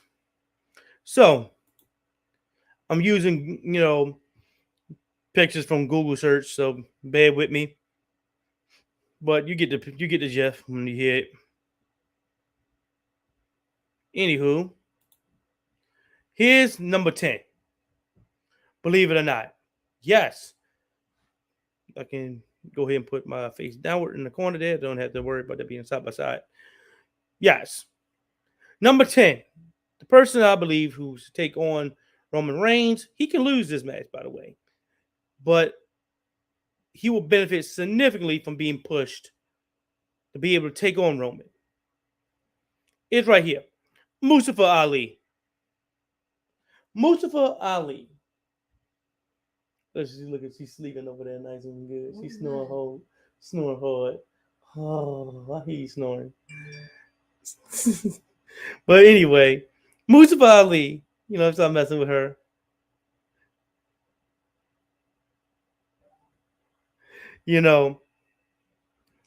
Mustafa Ali is by far one of the individuals who I don't even know who his goddamn finisher is, really.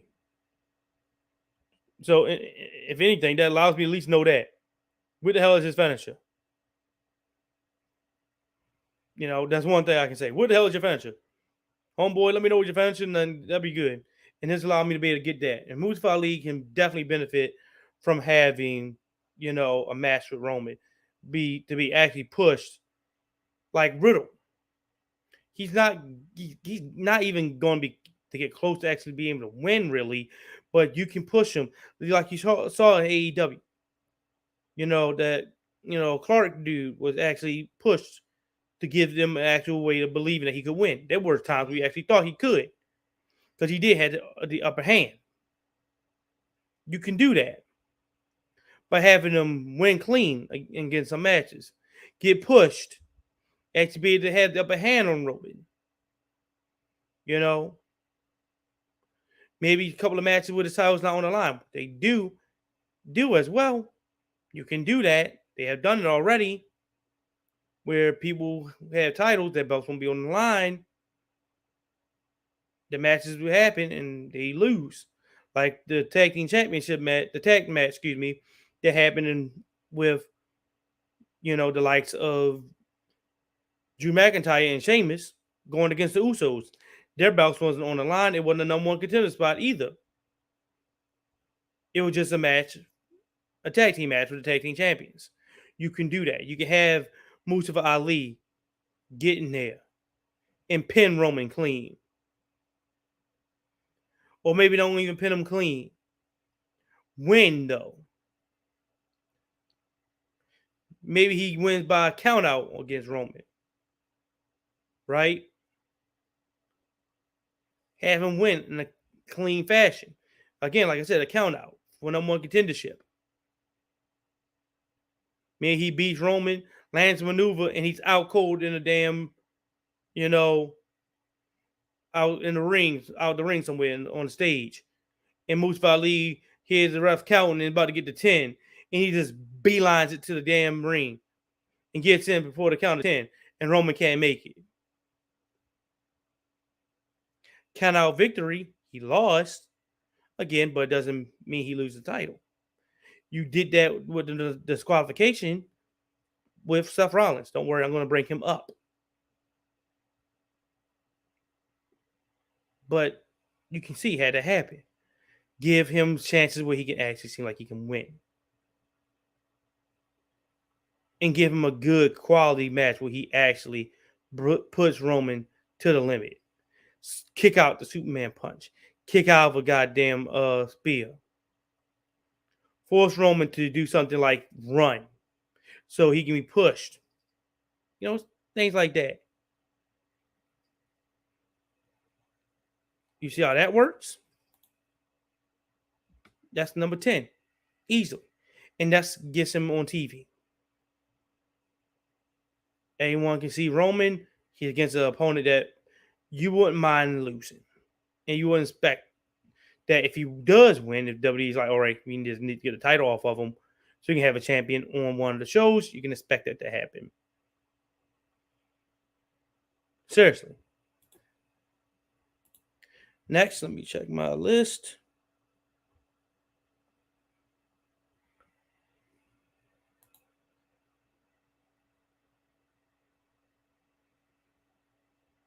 Here we go. Again, a person you may not expect to win, but he has the opportunity. If he does, okay, that's good. You need the belt to be put on somebody just to get the belt off of Roman because you don't want to appear on TV enough. There you go. Otis. He needs to be pushed. The last time he was pushed was when he was doing the worm. As you can see, the photos of him right there. You know, we had the teeny shirt on and whatnot, playing the country bumpkin. Now he's part of Alpha Academy. You have a reason for him to win. You have ways for him to win. Now Chad Gable can get involved. Cause Otis to actually win a match. Maybe Roman gets disqualified against Otis and Chad Gable comes in and starts beating the hell out of the Usos and him. Same situation that can happen with Mustafa Ali. You can have him actually win by countout. Chad Gable comes out there, holds Roman Reigns down or something like that. Or just interferes in the way for him getting in there. Cause him to lose to Otis via countout and get him a number one contendership. Then Roman thinks, wisely and say, oh, you know what, let me get a cage match. The Usos interfere, take Chad Gable out, and then allows for him to be Uso. I mean, not just Uso, allow him to be Otis. That's another pay-per-view right there. That's a pay-per-view. That's 2 pay-per-views right there. And this pulls those 2 individuals, 3 in this case, out of the realm of obscurity into the realm of relevance. Seriously. Easy, right? Pretty easy. 2 individuals you don't expect to win. They can if you need to. If you need it. And quality right there.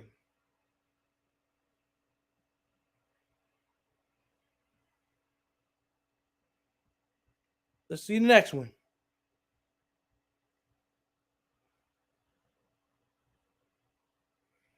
I spoke him up before already.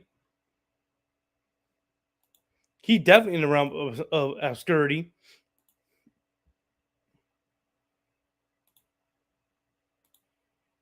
There you go. Matter of fact, let me go ahead and get the right picture of him. Click on that really so you can see him. There you go. The better picture of him. Damian Priest. You even see it. Judgment Day. They were setting them up pretty good. Yes, they're heels. That doesn't mean anything. You can have heels go against heels. They can get the belts and still tell the crowd to shut the fuck up.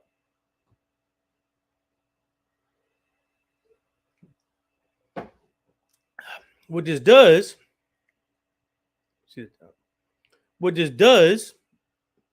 is allow for Judgment Day to be brought up from the realm of obscurity getting taken off of dog matches and brought up to face the big dog. You can see Damian Priest, a Finn Balor, right? Something like that. Whoever. Taking on the Usos and taking on, Roman Reigns. You also see that he has the body type to actually be able to hold the title. He's big, he's tall, and then he's agile as well. Fits more the AEW mold than WWE. You can see that he has the United States Championship right down there in one of the pictures. So he held title gold before, and it worked. You can push him. You can have Judgment Day talking about they doing their own thing, and then attack, Roman Reigns. If you want to turn Roman face for a time period, so you can actually have him be the experiment person that you want when you first started, right? There you go. Judgment Day is speaking right there to you. He can do it. And again, if you just need him to lose, he can lose. He can beat the Usos to get the #1 contendership. 2-on-1 handicap match, he can beat them both. Set him up looking pretty good. Seriously. And he can still lose to Roman Reigns. Right?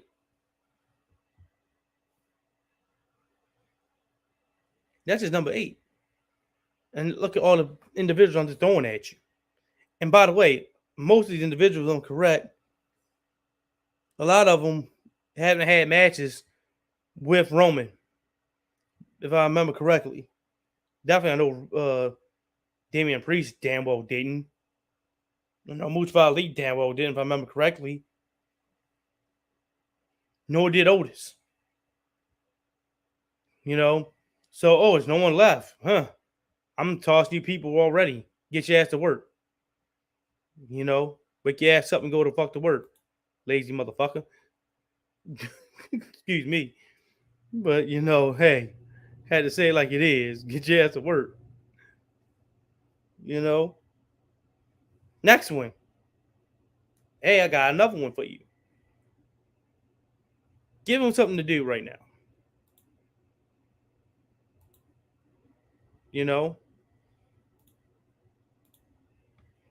Bam. Yes, indeed.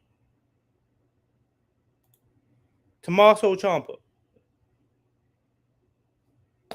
Again, the body type to actually be able to win matches and lose them as well. The type of person you can see beating Roman, person you can actually see losing to him. That type of thing. If they needed to,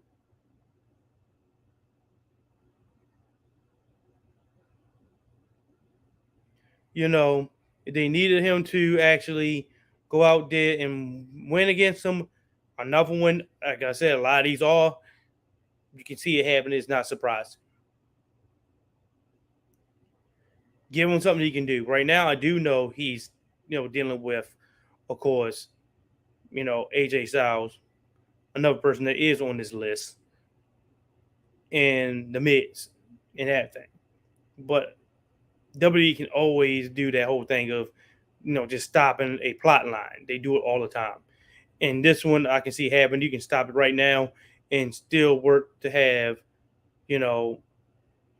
Roman go against him. This is because you don't need a Brock Lesnar. This, by the way, just in case I wanted to tell you that. Like, all these individuals, instead of calling up some part-timer who's going to lose and guaranteed to do so, you don't have to do it that way. This is without having Cody Rhodes, without having, of course, Brock Lesnar. But there you go. Go out there, have him come out. You can create a storyline for him. He's literally not doing anything, but just popping up every once in a blue moon to attack somebody. Give him a storyline to deal with, to do something with him. because it's going to get kind of old to seeing him popping up, Ciampa, and attacking somebody. Get kind of old, do something, be in the match. You take it seriously. Right now, he's not doing anything. You can push him by putting him against Roman, and he can be a sacrificial lamb if you need to. Easy. Again, easy. You can see that.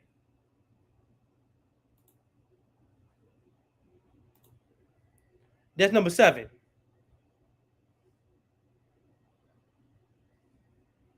I spoke him up anyway. Yep, I'm going to check my phone. Because I got the list already on my phone. I want to make sure I got the pictures of them in order. Yep, number 6. Here you go.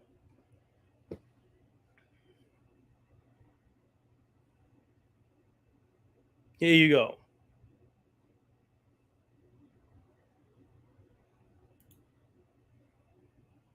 Yep, AJ Styles. Number 6. AJ Styles. He's a good person that can take on Roman. He could beat Roman. You can also see him losing to Roman easily. He's been on the losing side already. You can see there with the whole thing with Judgment Day. You see him now doing the face role where now he's the new face. Yes, right now he's in the whole stretching. Yes, he has a potential storyline going on right now with The Miz and Tommaso Ciampa. But real and truthfully, this really isn't going to go anywhere. Instead of keeping these 3 men in mediocrity, you can take somebody and push them. You can have, AJ Styles deal with The Miz and take Tommaso Ciampa and push him through the moon to have him go up against, they have him go against Roman. Or you can have AJ Styles do it. You have Tommaso Ciampa attack The Miz because he doesn't want to be some lackey. Right? Like, for real. Do some things with these guys. You can see him losing. You can see him winning, of course, still as well. The next people I'm going to bring up, I see, no, let's not even lie about it. The next people I'm bringing up should beat Roman Reigns clean. These are individuals I'm saying, yes, you go up to him, Roman, you're going to go home tonight. So make sure you understand that when you get in the match, you're losing. Right? You're losing tonight. You can either tell him that, and the individual I'm bringing up, of course, Cody Rhodes is on this list, by the way. So I told you about that. So next people I'm bringing up, you can easily see doing that. Right?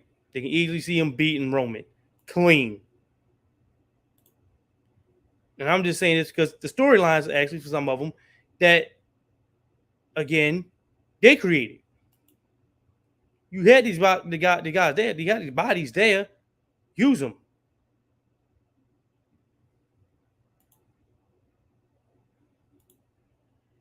There you go. Didn't I say plucking them out from obscurity? What are you doing right now with Veer Mahan? If she was awake, she would say the same thing. If she was awake, she would say the same shit. What are you doing with Veer Mahan? Nothing. He's not taking on the Mysterios. They in dark matches. So what the hell are you doing? Nothing. Allow these guys to be used. He significantly has the body type. He now has the character development to take on a Roman Reigns. Matter of fact, if she was awake, she would say the same thing. He can easily do it. Because why? This is nothing more than WWE's version of Miro. Because that's the same thing I get from this guy. I get the same vibes I get from him. I get the Miro vibes from him. AEW was using him significantly. Miro is almost unstoppable. Same thing I'm getting from Veer Mahan. Use him. He's literally not even doing anything. You can have him beat Roman clean. And who's going to say, oh, wait, he can't do that. He ain't beating Roman. Really? Really? Did you see what he does to people? He ragdolls people. You can see him eating the Superman punch and laughing it off. Right? You can see him getting a number one contendership by destroying the Usos. You can have, it can be one of those maneuvers where, you know, Adam Pearce is being bullied by, you know, of course, Paul Heyman to do something. You know, they don't want to have Roman Reigns in the match for some reason or some shit like that. And he said, you know what? He wants a number one contender. He has to have a number one contender. He's got a match coming up. He hasn't been on, been seen around here for a while. He hasn't wrestled for a while. He's got to have a match. So I'm going to do something. Do him a favor. I'm going to give him a match. I don't give him an opponent, a number one contendership. The Usos are going to have to beat someone. It's going to be a handicap match, by the way, as well. So again, give him a favor. So how about that? And that's a favor enough. The Usos to be able to beat someone in a 2-on-1 handicap match, right? And you're like, yeah, good. Who's the opponent? Let's let them go to the ring. They'll see who their opponent is.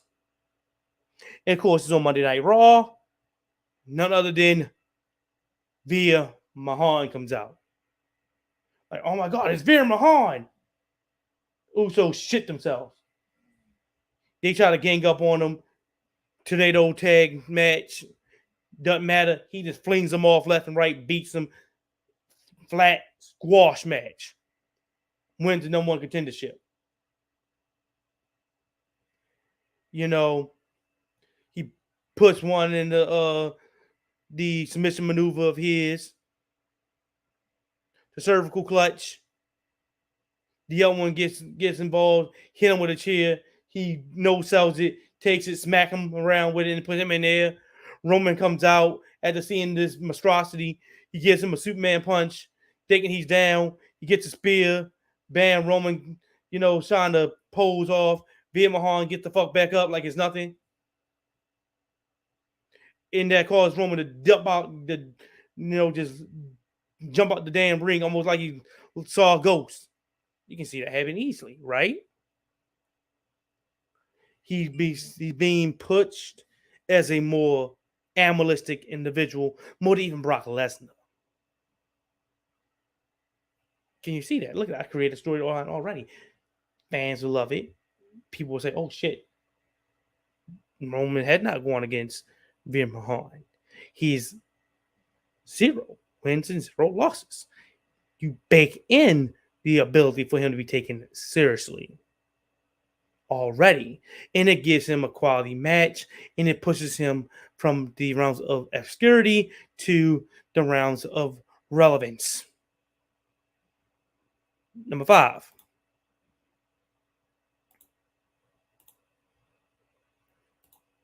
Going from a person like that to a person like this. Matter of fact, I didn't give you the most recent one. The most recent one. Hey, look at that. There you go. I was talking about both of them. But hey.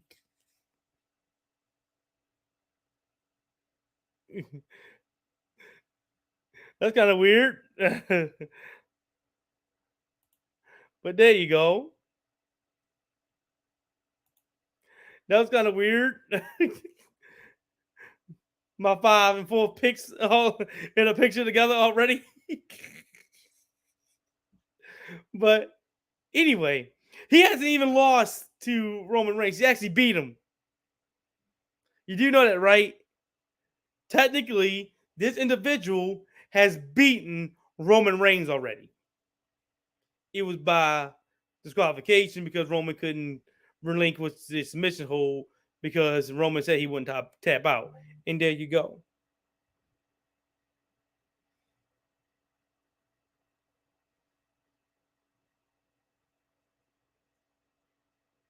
You know, bam. Anything wrong with that? Anything wrong with that? Seth freaking Rollins. You can see him beating Roman. He's probably going to do it anyway. You know, he's more likely going to be the one to do it. He's going to win the Money in the Bank ladder match in exactly the way I'm thinking he's going to do it. Win the Money in the Bank ladder match. Cash in on Roman while he's already been beaten. Maybe at SummerSlam we go in against, you know, when he went against goddamn Brock Lesnar, pin him. Go figure. The Money in the Bank ladder match only requires him to get one title. Enough said. We don't even have to talk about this dude. They're already pretty much building for him. Just use it. That's number 4 for me. Because, again, they already building for it. Again, I tell you, yes, Cody Rhodes is on this list. But here, the next person. No, it's not Cody Rhodes. It's Bobby Lashley. Bobby has not lost to Roman in a one-on-one match. It was a triple threat match, if I remember correctly, or something like that, with Brock Lesnar and Bobby Lashley and, you know, and Roman Reigns, something like that, or Bobby Lashley and someone else and Roman Reigns, and he had to be the person to get beat because storyline wise, he was the, you know, individual who should be beaten, right? Okay, but again, that's triple threat, not a one-on-one match. He has the ability to beat Roman. Like, do you see him not beating Roman clean? I mean, be real. Be real.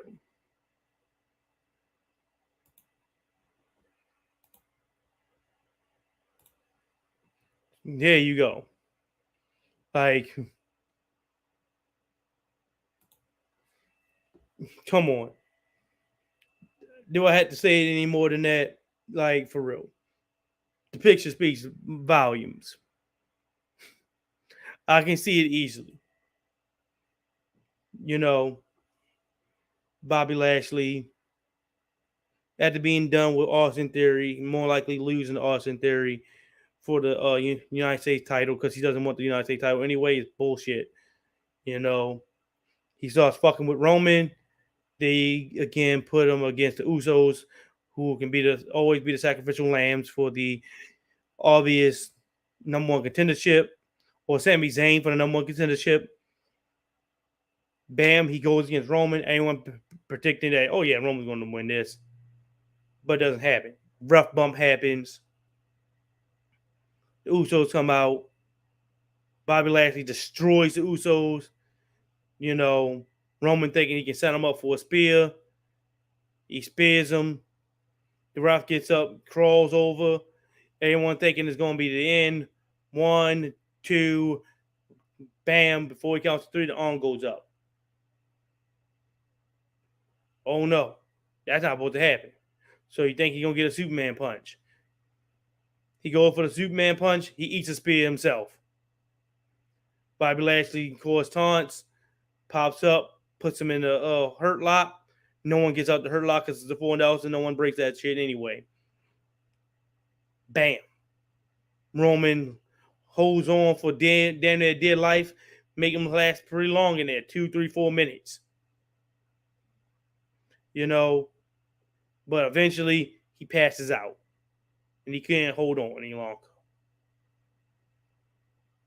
That's your champion. I see that happening. Easily. Easily see that happening. Easily see that happening. Now, here comes number 2, right?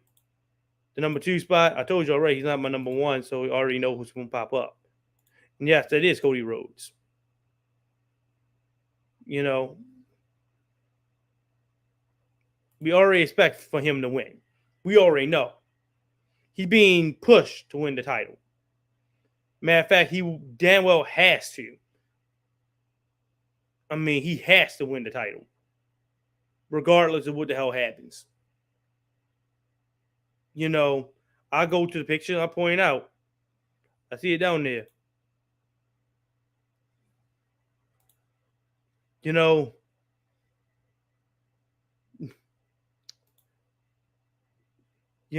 yeah.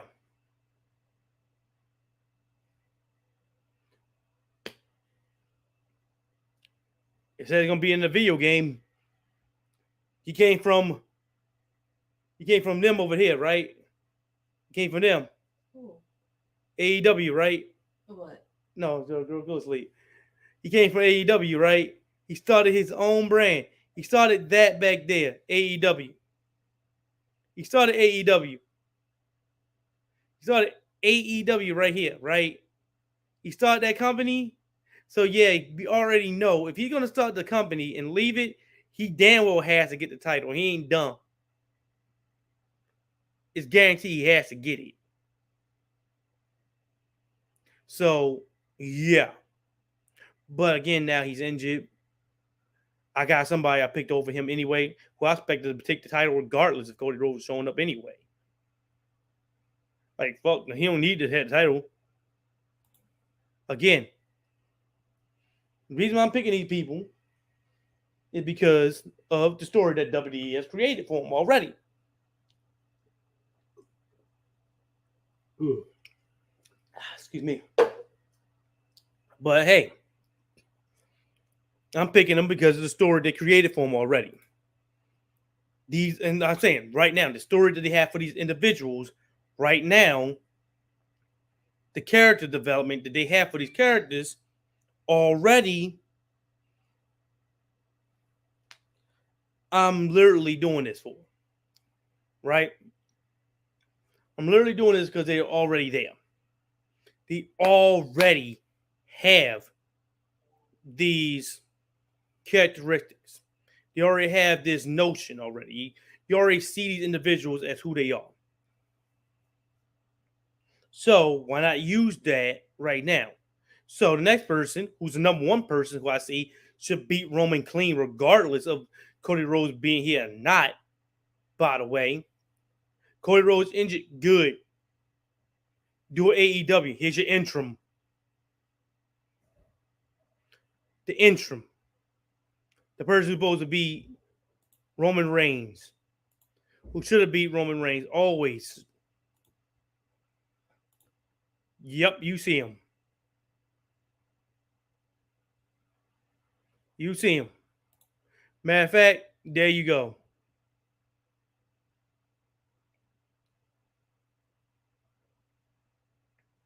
There you go.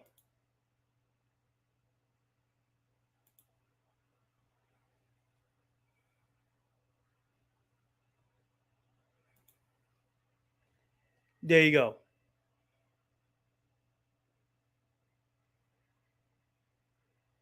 I see this happening. Now this didn't.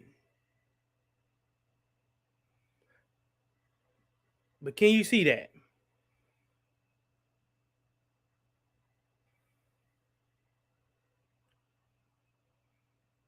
You can see that matchup.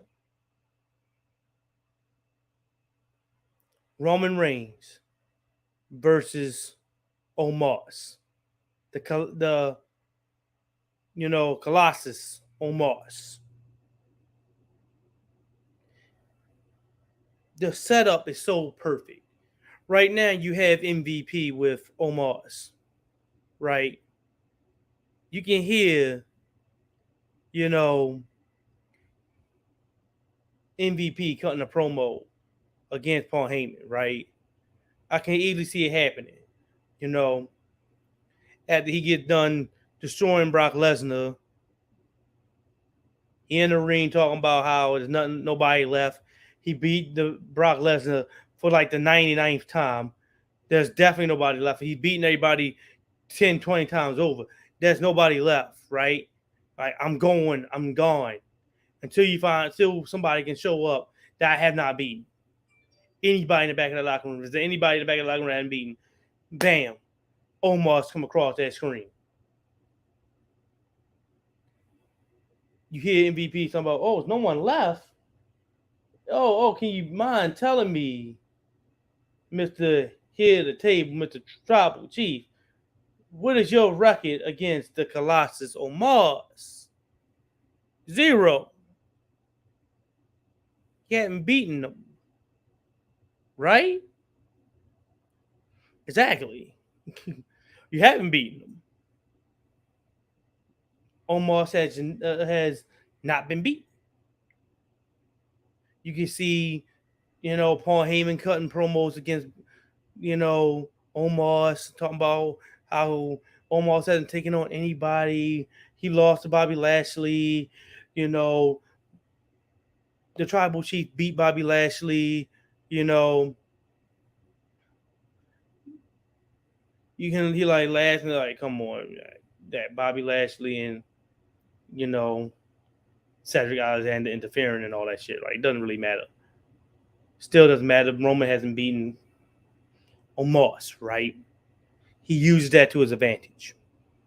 He gets in the ring. The Usos try to attack him. He just flings them off, throw him out like garbage. Roman thinks it's a perfect opportunity to take his opportunity. He gets a good, nice running start, gets a good jump so he can see the elevation he takes, because Omos is pretty tall, right? That's what they're trying to say. He's really not that taller than Roman Reigns anyway, about like a foot maybe. That's nothing really. But he goes up, bam, Superman punch. He shrugs it off. He does. He just stings the whole thing, right? Shrugs it off. Roman thinks he got him going. He thinks he get him for a spear. He goes for the spear. Bam. He takes him, flings his ass out the ring too, and he taunts at him and holds both belts up. You can see that. And then in a match, he just dominates Roman. Think of how scary that would look. A guy who has 600 some odd days, 700 some odd days as champion, and he just gets torn to shreds by Omos. You're now pushing him through the moon. It's like, if he can do this to Roman, who can stop Omos? Like, he's a monster. He can, like, Roman Reigns has been champion forever. And as soon as he comes against the Colossus Omos, he gets squashed. And that's how it should go. No, it should not be a memorable match. No, it should not be a historic match. This should be a proper squashing. He gets squashed by Omos. The look in people's eyes were like, what did we just see here? How? After all this time, he's taking on Brock Lesnar, he's taking on this, taking on that, and he comes against Omos and gets squashed. Like, oh yeah, he's 7 foot tall, 400 pounds. He's 400 pounds of lean muscle.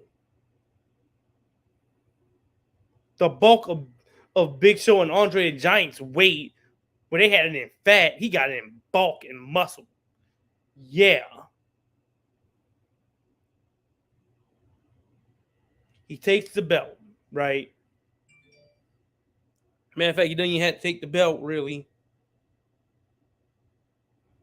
He goes out there, and for you to get the belt split up, you can have Seth Rollins or Sami Zayn, if you have a Sami Zayn, come in after Omos tore up Roman Reigns. He covers him for the pin while Omos dealing with the Usos. He gets the cover, but the match for Roman isn't over yet. Adam Pearce comes out while Roman is still out there and spread out. Sami Zayn running. Well, yes, Sami, that's only for one belt. And Zayn just throws one down and just runs with it because he don't want to go against the Colossus Omos. Okay. And he beats. Then Omos covers Roman Reigns and pins him for the second belt. Right? Setting up a pretty damn long, maybe not have as long as Roman Reigns ever, but pretty damn significantly long run with the title where he will lose to Bobby Lashley. Right? Because, of course, Sami Zayn will take the one for SmackDown, the Universal Championship, while, of course, Omos take the one for Raw, the WWE Championship. Bobby Lashley is not the next opponent. You want to set him up. He may be the third or fourth opponent, or maybe even WrestleMania opponent for Omos, right? Then you have him just run out Bobby Lashley anyway. Bobby Lashley can get it. Cody Rhodes can go after, Sami Zayn and get the belt from him, right? When he's nice and properly healthy.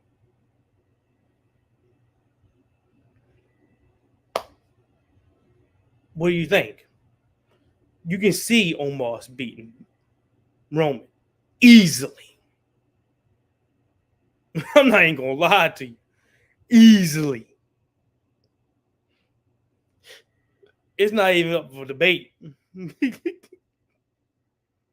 I haven't heard him beating Omos.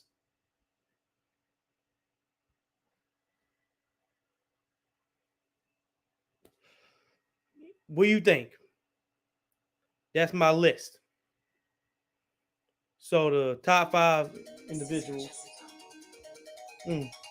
Top 5 individuals, Yeah. of course, No. are Via Mahan, Home. Seth Rollins, Bobby Lashley, Cody Rhodes, and Omos. These individuals I see easily beating. So you can get this whole BS and not having a title on both shows over with. Anyway, this is going to be where I end the podcast, the live stream. Excuse me, I'm going to use my phone for the podcast, but this is why I end the live stream. Don't forget to like, comment, subscribe, and of course, share the live stream. Thanks, guys. Oh, wait, before I go, again, here's the support. You can go ahead and support me. I definitely can do this. I mean, best way to do it, as low as $1 a month is beneficial. I would love to do a Patreon, but I don't have any money to set that up. And they want at least 5% of the damn revenue. And if you give me $1 and 5% of $1, it ain't worth setting up the Patreon. So you can support me right here. If I get more views and things like that, I'll definitely think about setting up a Patreon. Of course, here's the Apple Podcast, where I normally do the one on my phone. Excuse me, so you can see it. My phone here. The one I normally do on there is also available on Apple Podcasts. You can see there as well. With the support, you can also listen to it through Spotify as well there as well. Here's the video that I use. Give them credit. When I can give them credit. The video I used earlier to talk about Forbidden Door. Walk culture. They do a bang up job. So hey, that's pretty good. I love it. I want you guys to go actually and look at their channel because hey, I'm just giving them sponsorship anyway because they do a good job. And I like watching it as well. Anyway, again, here's the, support. Definitely needed. Very beneficial. Anyway, this one in the live stream. Later, guys.